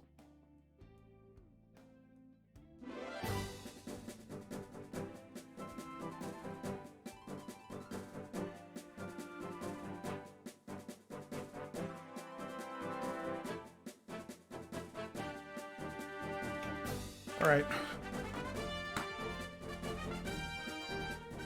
Yeah, Blanco says that the X button on a PlayStation controller is technically the cross button.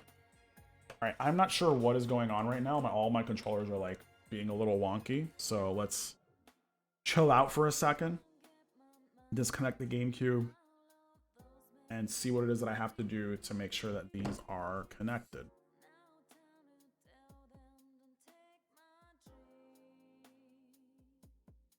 Here, and I'll tell you how this stuff works first.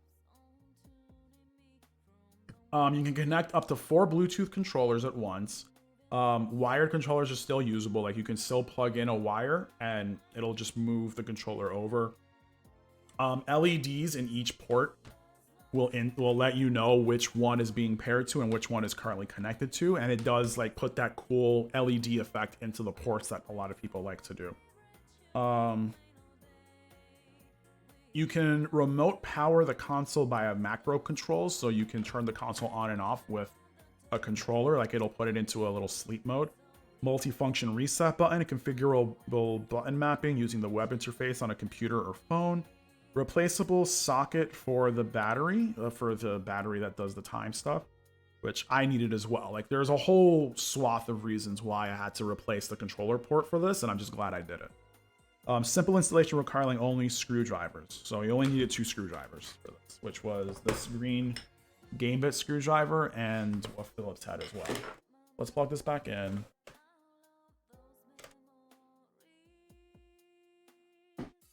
Compatible controllers, PlayStation 3, 4, and 5, Xbox One, Series X and S, Switch controllers, 8-bit DOS, X input controllers, Wii controllers, generic Bluetooth controllers, and Bluetooth keyboards, which emulate the ASCII controller. I don't know if you've ever seen a GameCube controller that was like a huge keyboard on it, but it was actually very good, very cool.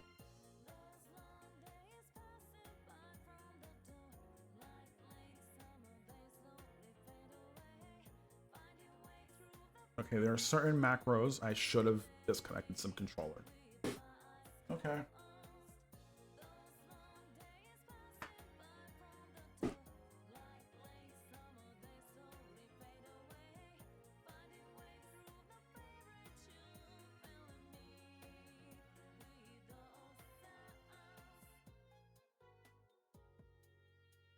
Okay. So what I want to do is open the GameCube up. I don't want to go directly to the game. The web interface is a powerful tool that enables the user to customize the experience and upgrade firmware as new updates come out. This interface requires a phone or computer with Chrome and Bluetooth to initiate a connection. The process goes as follows. Visit blueretro.io on the device I would like to connect. So I will do that.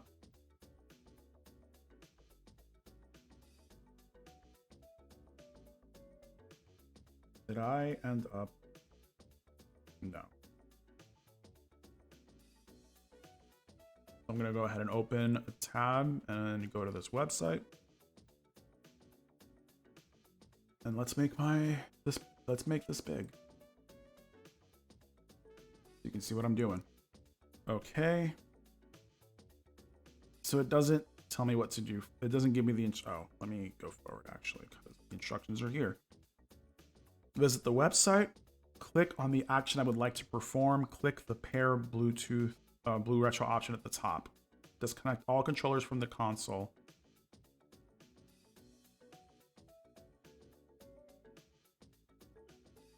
All right, so I'm going to power this on. Not the system manager. Actually, you know what? Let me do the firmware update.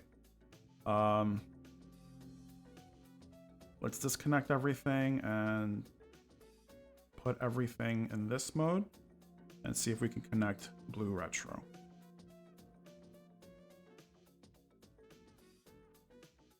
It needs location access to use Bluetooth and Chrome, of course.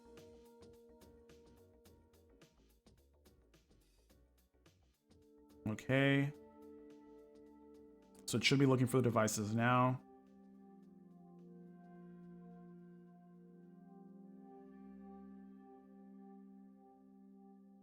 And I do have a Bluetooth dongle on my computer. I just didn't want to use that. So I don't really like it too much.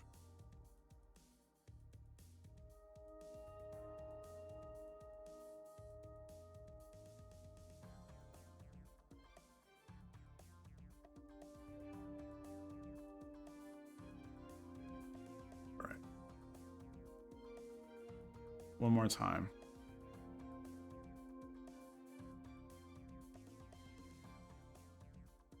All right, connect. It's going to start trying, and I'm going to go ahead and there you go.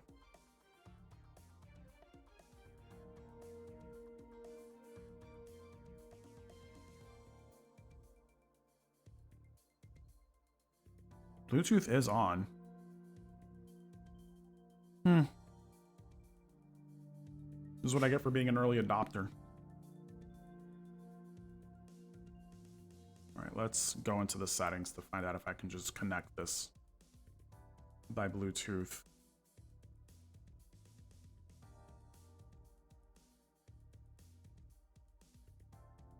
No, that's not Bluetooth.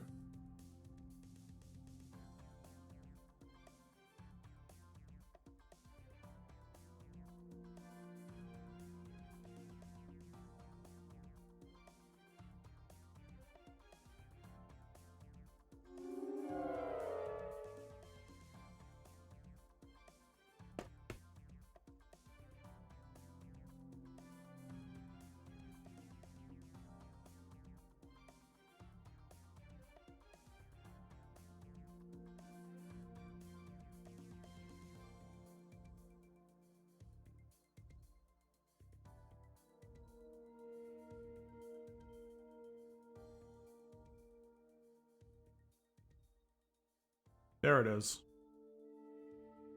So I have to reset it before doing that. Okay. Getting Blueretro service. So currently I'm updating the firmware first, so that if in case I have to in case anything updated while I was waiting for this to get downloaded and done. Hopefully it does this pretty quickly.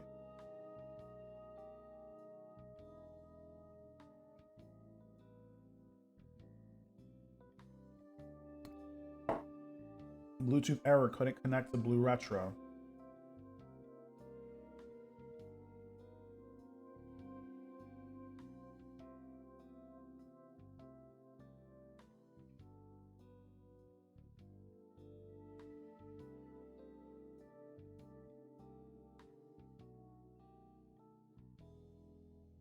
There it is. Pair.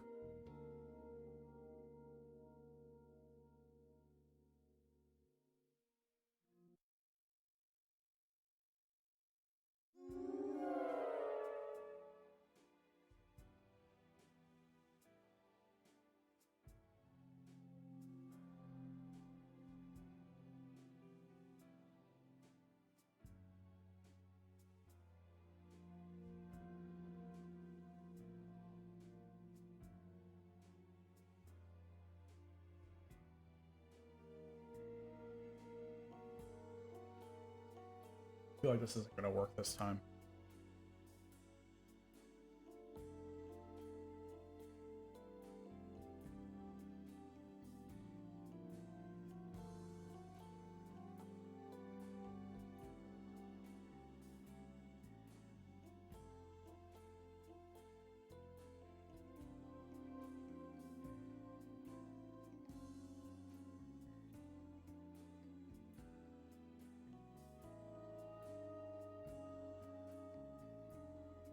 And the light on the front is off, so...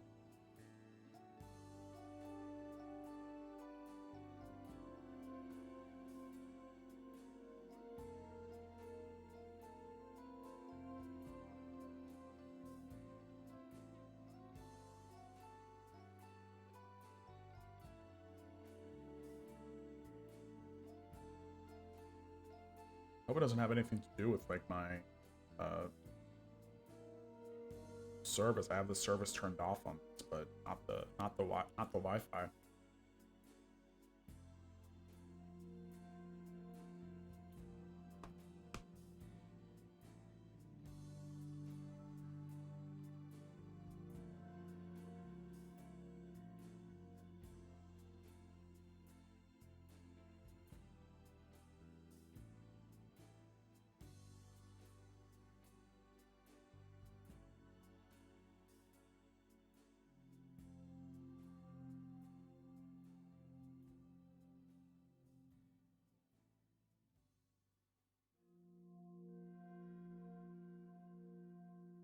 It's sort of just stuck here. I wonder what's going on.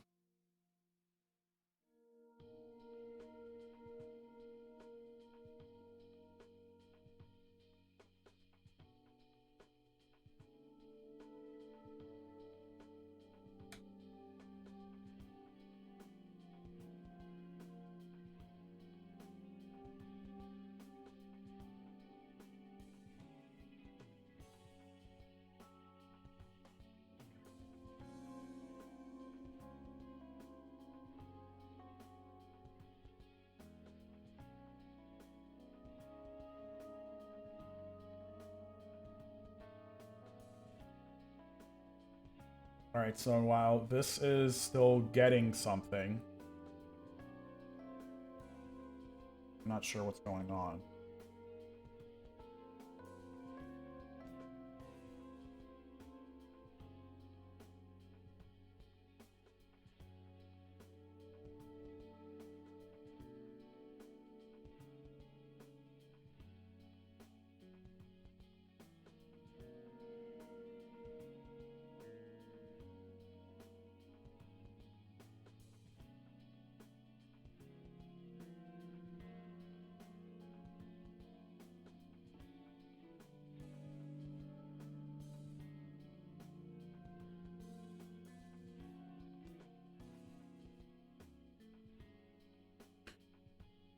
Huh. We're at a standstill. I don't want to stop the update, but it's also just sort of stuck. It should have been done by now. Also, Bluetooth file transferring takes a very long time.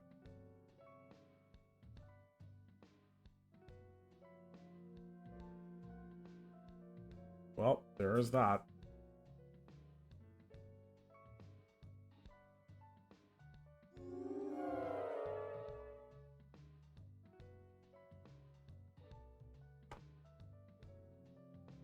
Alright, I did put it back into pairing mode.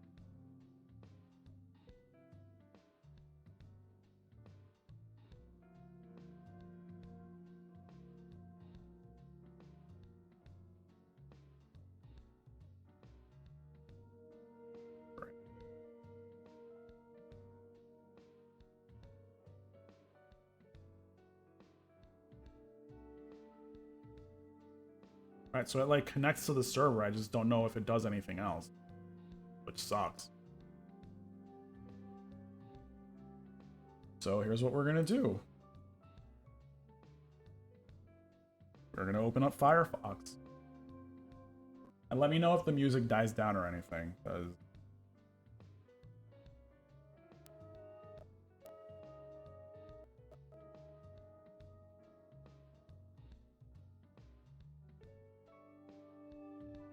Okay, so we couldn't connect to it again.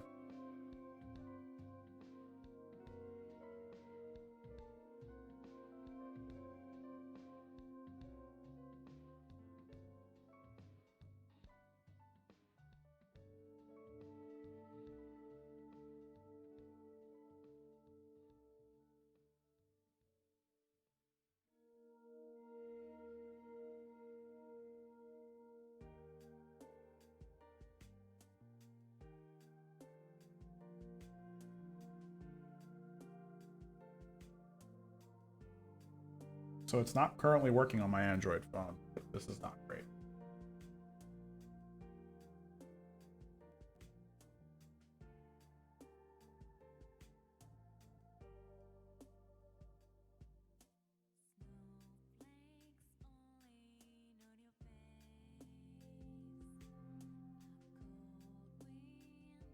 Alright, I'm currently doing this on my computer.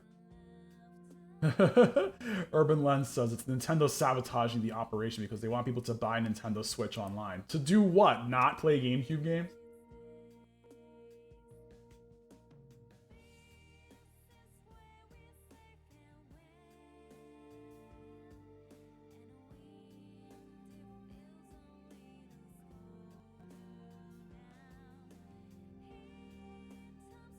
I can't do it on my computer either because I don't know what this experimental web platform features on Firefox.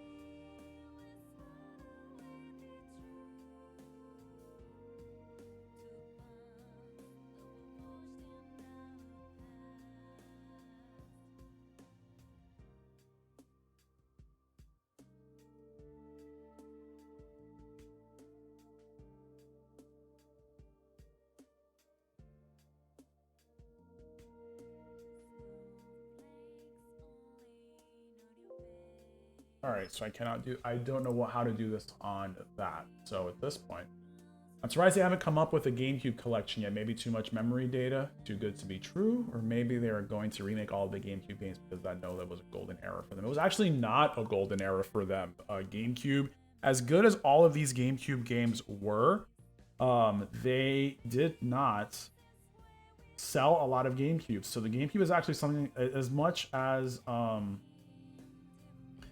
the GameCube for them, like a lot of people love the GameCube, but they just did not sell enough of them to care.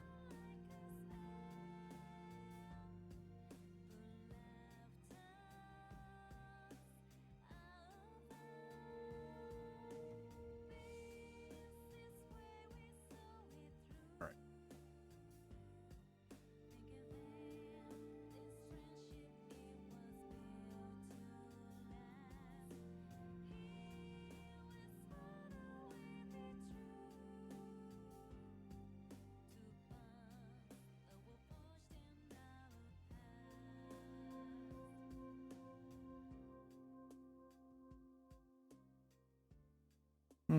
Some trouble.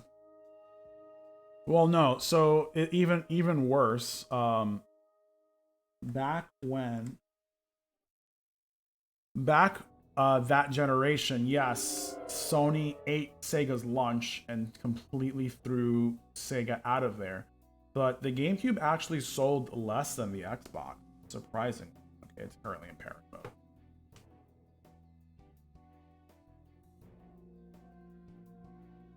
And it keeps going to player 2 for some reason. I don't know why.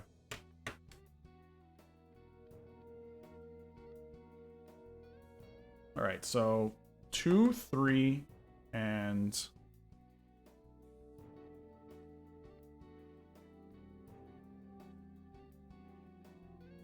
you gonna connect or?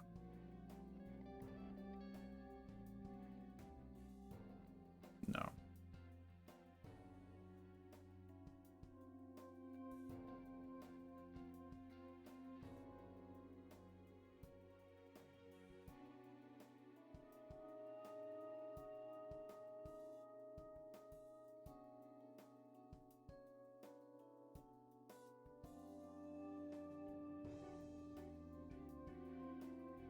Okay, so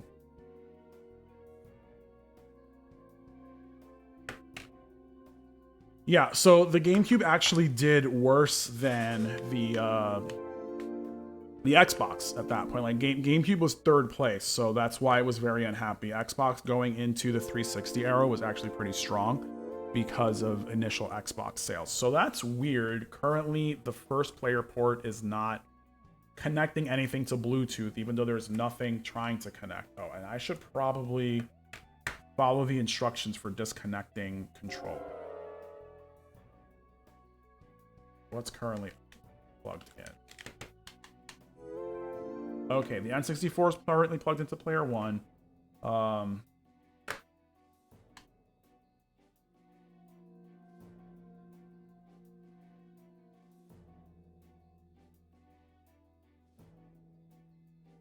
Hopefully I don't need one of the trigger buttons to...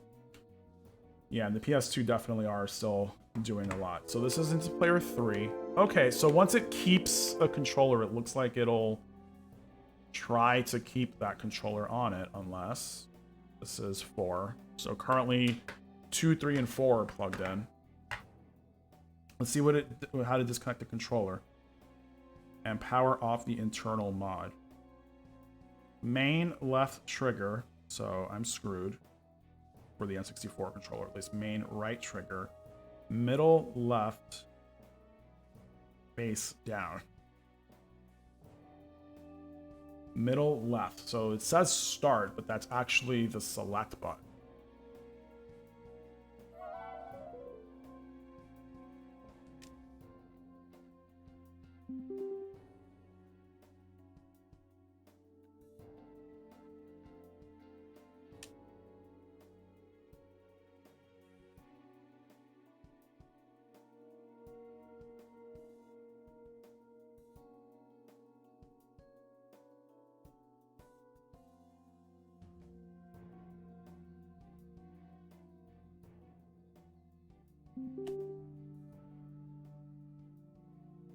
Nope, that's not really working either. Let's just turn off the controllers.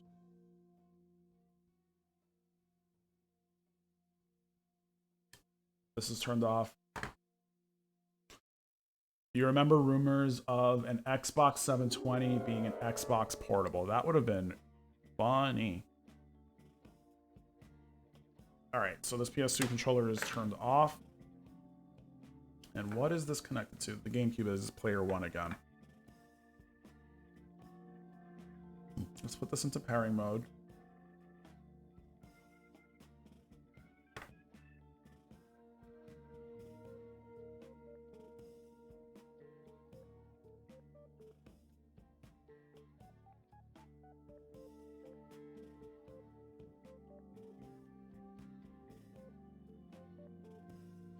Alright, so all the controllers are disconnected from this now, except for this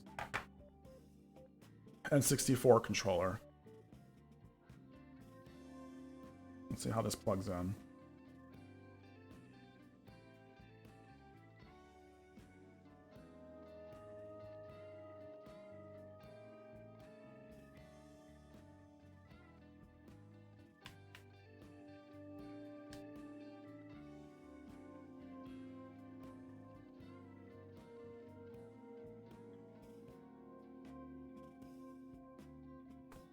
And it's stuck a little bit too again.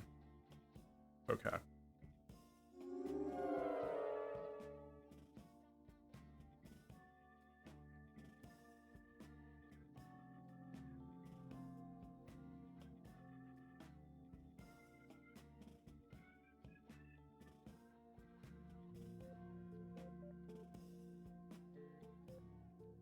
This is like unintuitive for me right now. I will get there, I guess.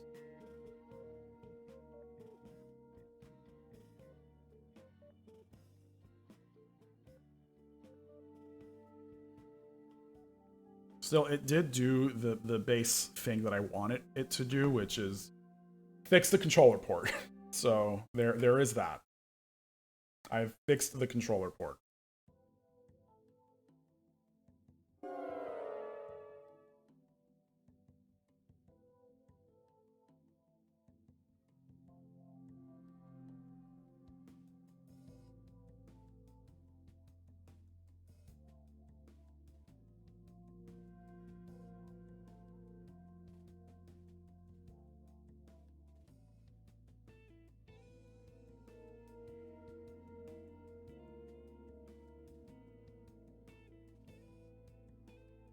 I'm just trying to connect this Xbox controller right now. It is not giving me the time of day. Very frustrating at the moment.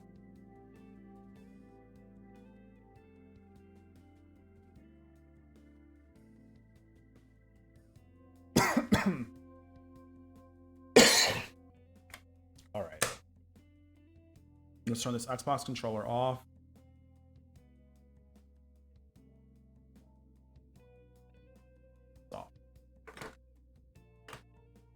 The PS4 controller has been like giving me the least amount of trouble.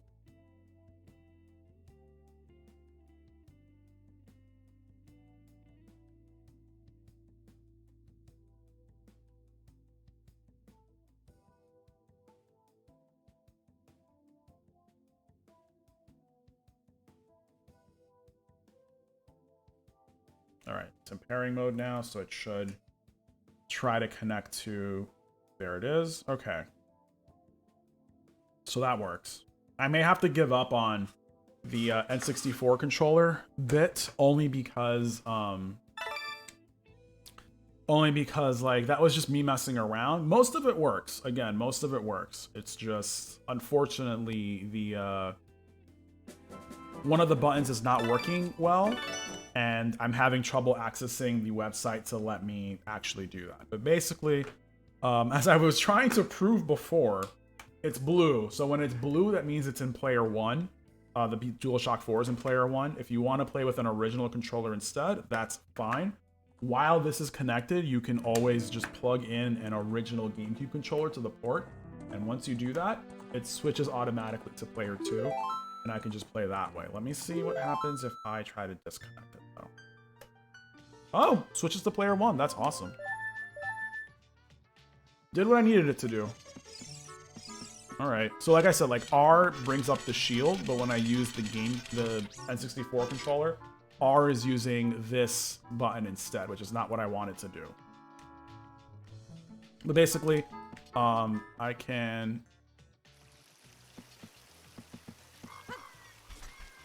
X, cross is the A button, square is the B button, triangle is C left, which I believe was X on the GameCube. Circle is C right. Sorry, yeah, circle is Y. I'm being very confusing right now. On the GameCube, the buttons in Zelda were mapped differently. So X is, sorry, Y, is it Y? Yeah, Y is set to triangle, X is set to circle, Z is set to R1, Z is also set to L1, which is slightly annoying to me, but I understand. So everything works as it should. Now let me see what it is that they are trying to say about disconnecting the controller and power off the internal mod. Main left trigger, main right trigger, middle left, face down. So if I press this, it should reset it? No.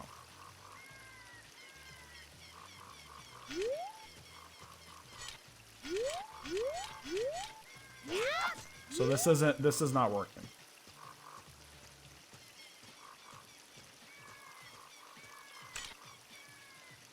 For whatever reason. Like, they just have macros to be able to turn stuff on and off.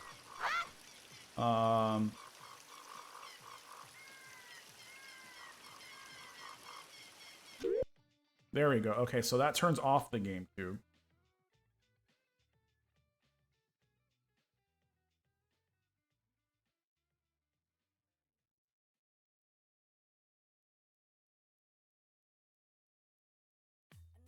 Left trigger, right trigger, start.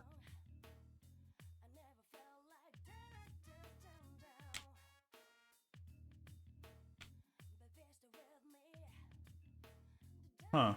Okay. Weird.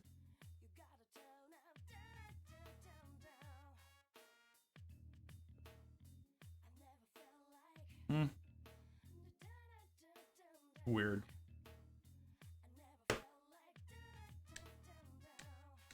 Oh, let me connect this again. Now it's on player 2. This shouldn't be on player 2 is the problem. Like, it had another controller connected to it before, almost. Plug this in, it goes to 3. Unplug it, goes back to 2. 2 goes to 3 again. Yeah, there's just a controller connected to it in 1, and I'm not sure why. And that's annoying.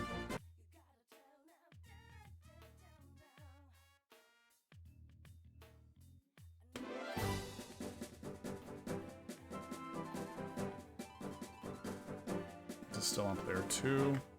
This is on player 3 for some reason. Alright, I think I'm going to call it here just a little bit, only because this is getting a little frustrating. I did not think this would be this difficult. Let's see, this is connected to player 4, so there's nothing connected to player 1 right now. Actually, you know what, it could be trying to connect to the phone still, so let me undo that. Let me reset this to factory.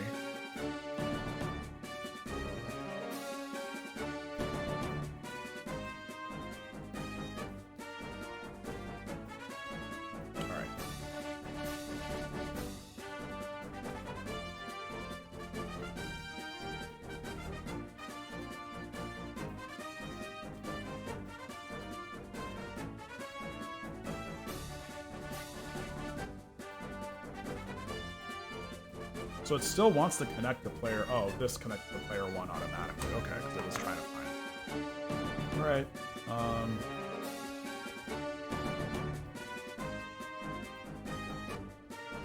Let's see if this tries. If I disconnect the Xbox, this should turn blue. No. Oh, if you hold the power button, it turns the thing off. Interesting. Sorry, if you hold the home button, it turns the console. It resets the console. And this just automatically goes to player 2. I just don't understand what's going on. 3 and 4. Like, again, I just don't get it. Let me turn this phone on.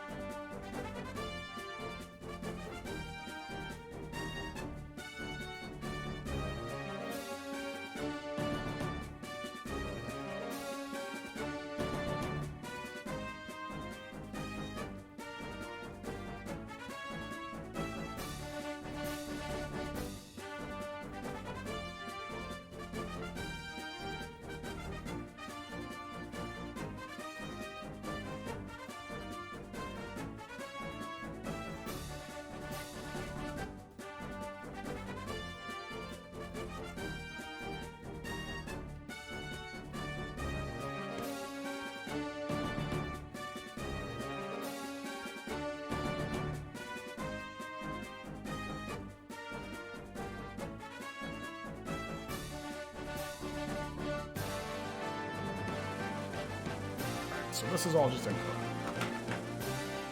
That's fine.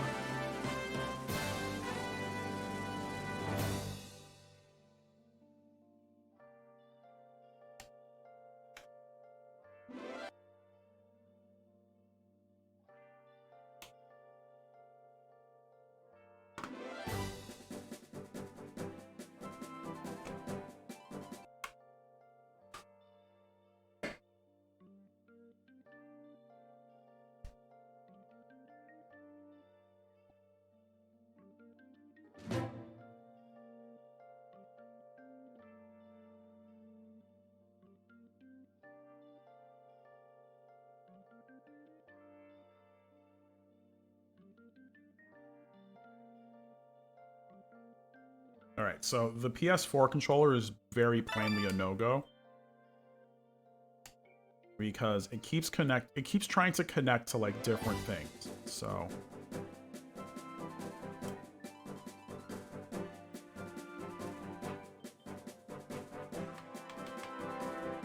all right, so this is player 1 currently. This is player 2 currently. What player are you? 3. Okay. I'm gonna have to come back to this at some point because it's just not being nice to me right now. Oh, don't turn off OBS, guys. Come on. Alright, so I did do it. I did do what I needed to do. I wanted to play some Game Boy Advance for a little while. If you guys want to play Game Boy Advance for a little bit, you know what? I will, just to fuck around a little bit with this controller. I'll just do it, and I'll show you guys how I do that. Hopefully these controllers just turn off after a bit. But basically I use... Also my desk is a huge mess. That's okay. Alright, I'll just connect this controller to it. The default controller. I have to take the output of this Bluetooth dongle, convert it to component, and then put it into that component input into this output here, specifically because what it will do is give me very, very sharp output for Game Boy, especially Game Boy Advance games. So that is what we are going to be doing right now. Like you've never seen Game Boy Advance games like that. Let me actually grab a game.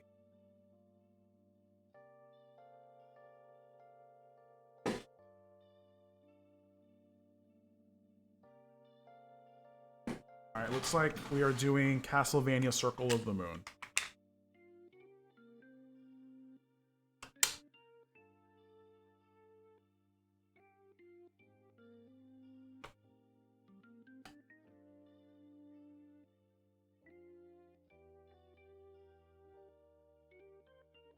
Alright.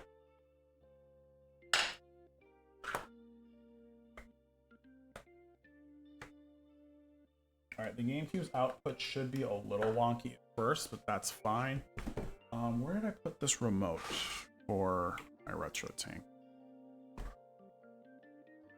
This is the real downside to having a huge amount of stuff. Can't find it.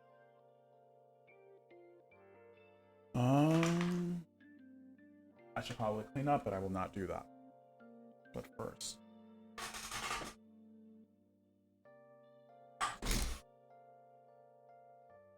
Oh, there's the remote. It's right in front of me. Alright.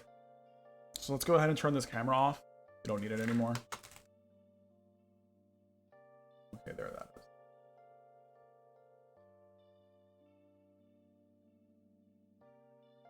Oh, wrong game. Just realized.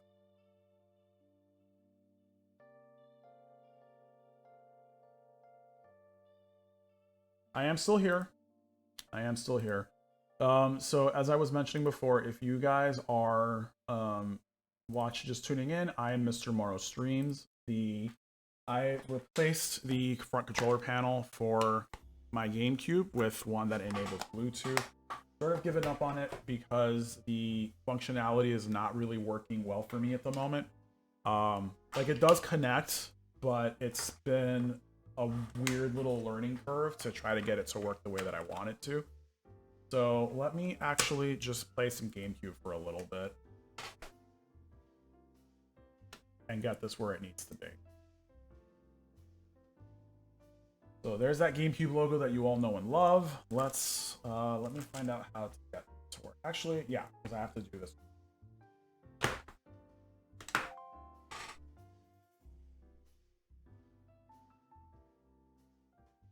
There's an Instagram reel. Oh no, that's actually 400 people for an old reel of mine. Okay, so this looks like it should be fine. Let's change this. So what this does is it lets me take any analog, you can just pop a Game Boy Advance in there. Yeah. My GameCube has a Game Boy player. Let's enable the camera again. My GameCube has a Game Boy player in it. I don't need a Game Boy player disc to play it. I just need a copy of The Legend of Zelda to help me boot up Homebrew. If I had the SD card reader, I would go straight into that, but unfortunately, I can't get that to work quite yet. It's fine, though. I will get it to work at some point. But yeah, like, the Game Boy had a Game Boy Advance adapter that you could plug in, and you could just put Game Boy Advance games in there, so it's pretty great. So yeah, I have to, like, do a lot of different things to get Game Boy Advance working, but once you plug it into this, you get access to a ton of different features. Let me see if... So this is in fill. Spot.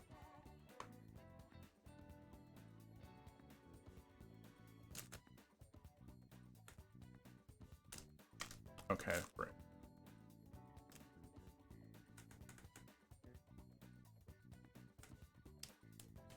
Weird. Okay, it shouldn't have done that, but that's okay. And this lets me save a bunch of different things. So I have this, for example, set up for my Super Nintendo, my PlayStation TV, my Wii, my PS3 when I'm playing retro games, etc. So I have to make different profiles for this stuff. And I said to myself yesterday that I would use the time after I got the Blueretro stuff working, that I would do this now. So it looks like slot 4 is for GameCube, so let's do that. This comes with the cute little remote, so...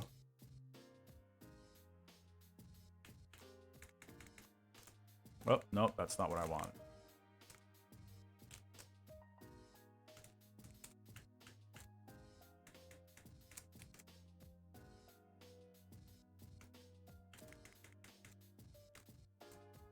I think this is the only time where I will actually leave this be as pretty much as it is, because I do a lot of different settings for a lot of different games, for a lot of different consoles. Like, for example, when I played my PS2, I had it set to Oh, let me show you guys. When I was playing PS2, I had it set to stuff, of course. Yeah. Set a certain way so that the PS2 games could like take up more of the screen than it needs to and stuff like that. But that's not what I'm trying to do here. Like the GameCube thing was just I was just able to do that at this point because it just worked. So let's get the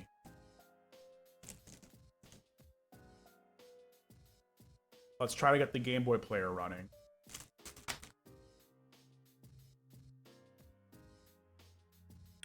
And the first thing I want to do is go down to Game Boy interface. No, that's not what I want. That's fine.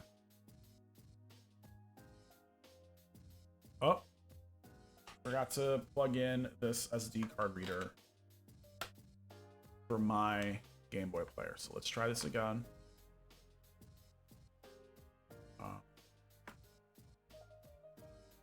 Reset that, please.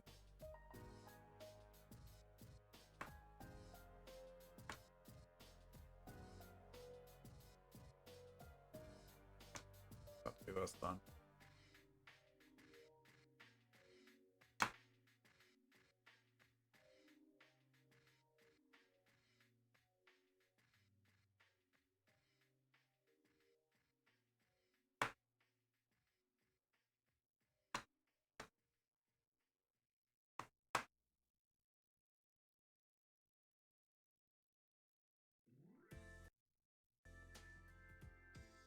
Huh, weird. Guess I'm gonna have to reset it. That's okay.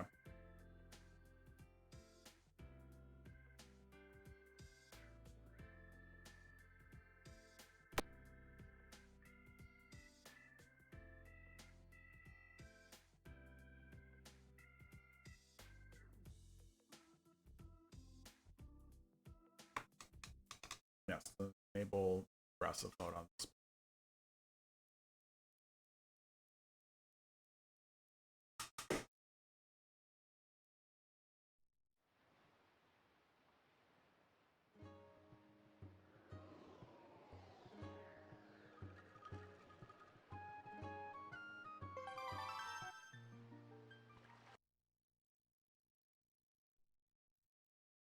Oh, did my internet stop working? Are you guys still hearing me? Or do you guys still see me? Sounds like it is working. Or at least it should be. Oh, I'm playing this on here. I should be playing it on.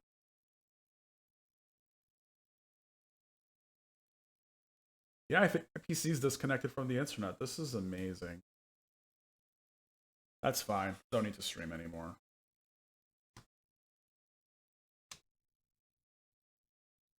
Hey, Razor. Yeah, I'm just, at this point, I am just playing, Carby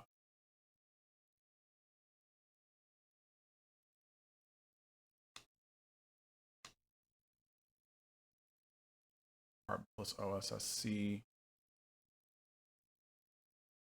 I don't know which one I should. Yeah, I think my internet is shot. Looks like it.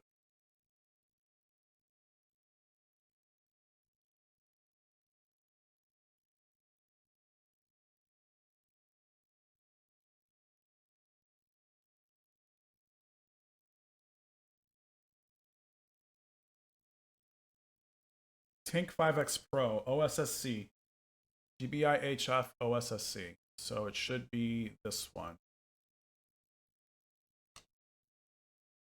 Then there is one other thing I need to do. So there it goes. It started playing the Game Boy game.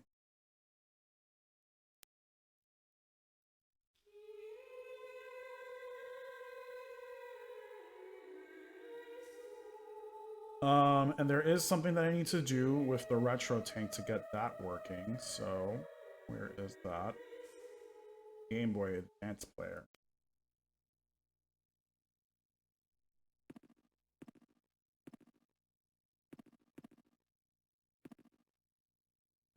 Oh, it doesn't have the settings on it. Okay, that's fine. It should... Actually, no. This should be fine. The only thing I need to do is GBI optimal, and this is automatic. Do I want to try to put this into...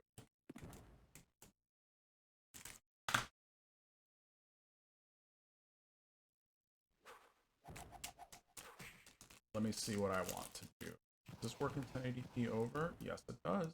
And it should fill up the screen perfectly.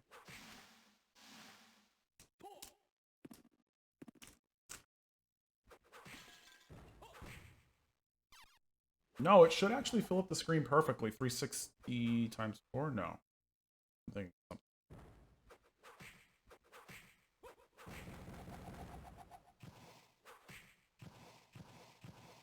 So 360 evenly goes into that. So it should just work in 1080 fill. So that's it. We are just playing Game Boy games on the GameCube, and it has never looked so sharp. Let me do this.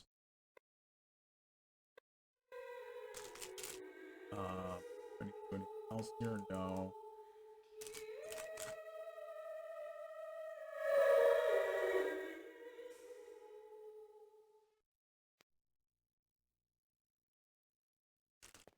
It looks like the only other thing I have left to do is save the profile, so I'm gonna call this GBP for Game Boy Player. And the next time I want to play Game Boy games on stream or offline, I do this. Actually, before I do anything else, after I name this, if you guys are watching and actively watching, I suggest that you go ahead and full screen this. Because, you know, you see that the Game Boy player looks like this, but if I do this, it should put up a grid around everything so that it looks like it's like a full grid. Oh, Razor, by the way, thank you for coming in, for doing first again. I believe that's, yeah, Ludwig redeemed first as well, but I think my stream disconnected at some point. So when it reconnected, it did that. So I don't know, if you're looking at this in like a window or anything, it's gonna look weird, but if you look at it in full screen, it should have like a grid. It should have the pixel grid around everything. It should look really good after that. But besides that, I'm pretty much done here. This Blueretro situation is not working out very well. I'm probably going to come back to it, especially because I want to make a longer form YouTube video for this. Oh, actually, before I continue, instead of this one, I really like this Consumer One scanline effect because it sort of gives it a nice soft CRT look, but that's just me. It's not the sharpest thing ever. Oh, Spooky Hunt, thank you for redeeming Hydrate. Give me 1 second, actually. Here. I'll be right back. This is empty now, so I'm gonna have to go ahead and refill it.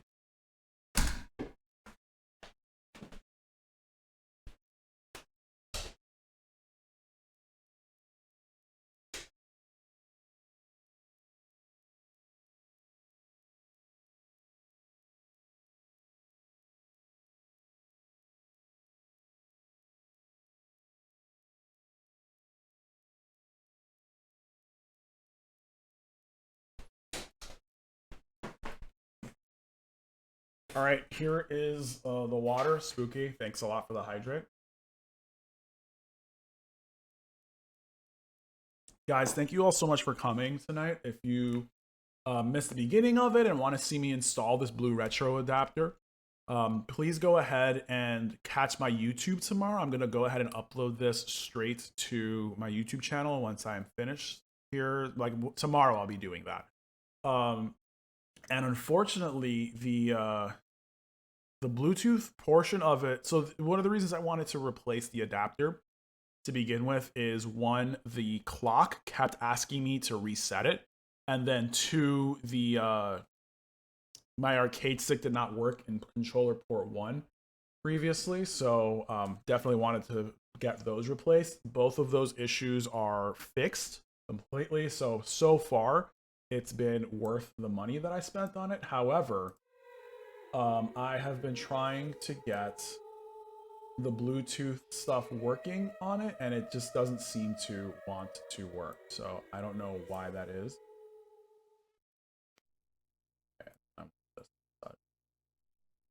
So yeah, I'm just gonna have to sit around and try to configure that, especially because some of the controls don't seem to be working as well as I would hope, and I can't connect to the firmware update stuff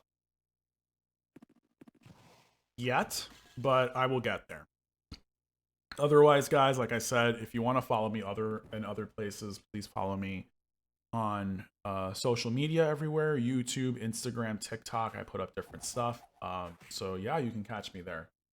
Careful, Mr. Rowan. Nintendo may try to bring my whole operation down. Yeah, I know, right? Just replacing my own GameCube that I replaced a long time ago. Once I upload the YouTube video, I'll also upload the link if you want to buy. I'm sure that like my unit is fine, but if it's not, I'll try to, get it fixed or whatever. But yeah, I love the unit, and I'll go. So what I'm gonna do is I'm gonna link on my YouTube video the link for the Blueretro adapter, which is either currently on sale in some places or on pre-order for some places, so you can get it earlier next year, and also for the HDMI adapter for the GameCube. Oh yeah, it's doing the video for this. So I'm gonna go ahead and do that stuff. Otherwise, guys, good night and take care of yourselves. I'll see you guys.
right in front of me.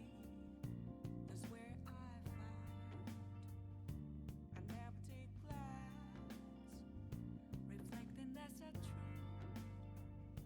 It's telling words not to be told. I need that mask. I'm a shapeshifter at Boost Masquerade, hiding both face and mind, all free for you to draw. I'm a shapeshifter, chained down to my core. Please don't take off my mask, my place to hide.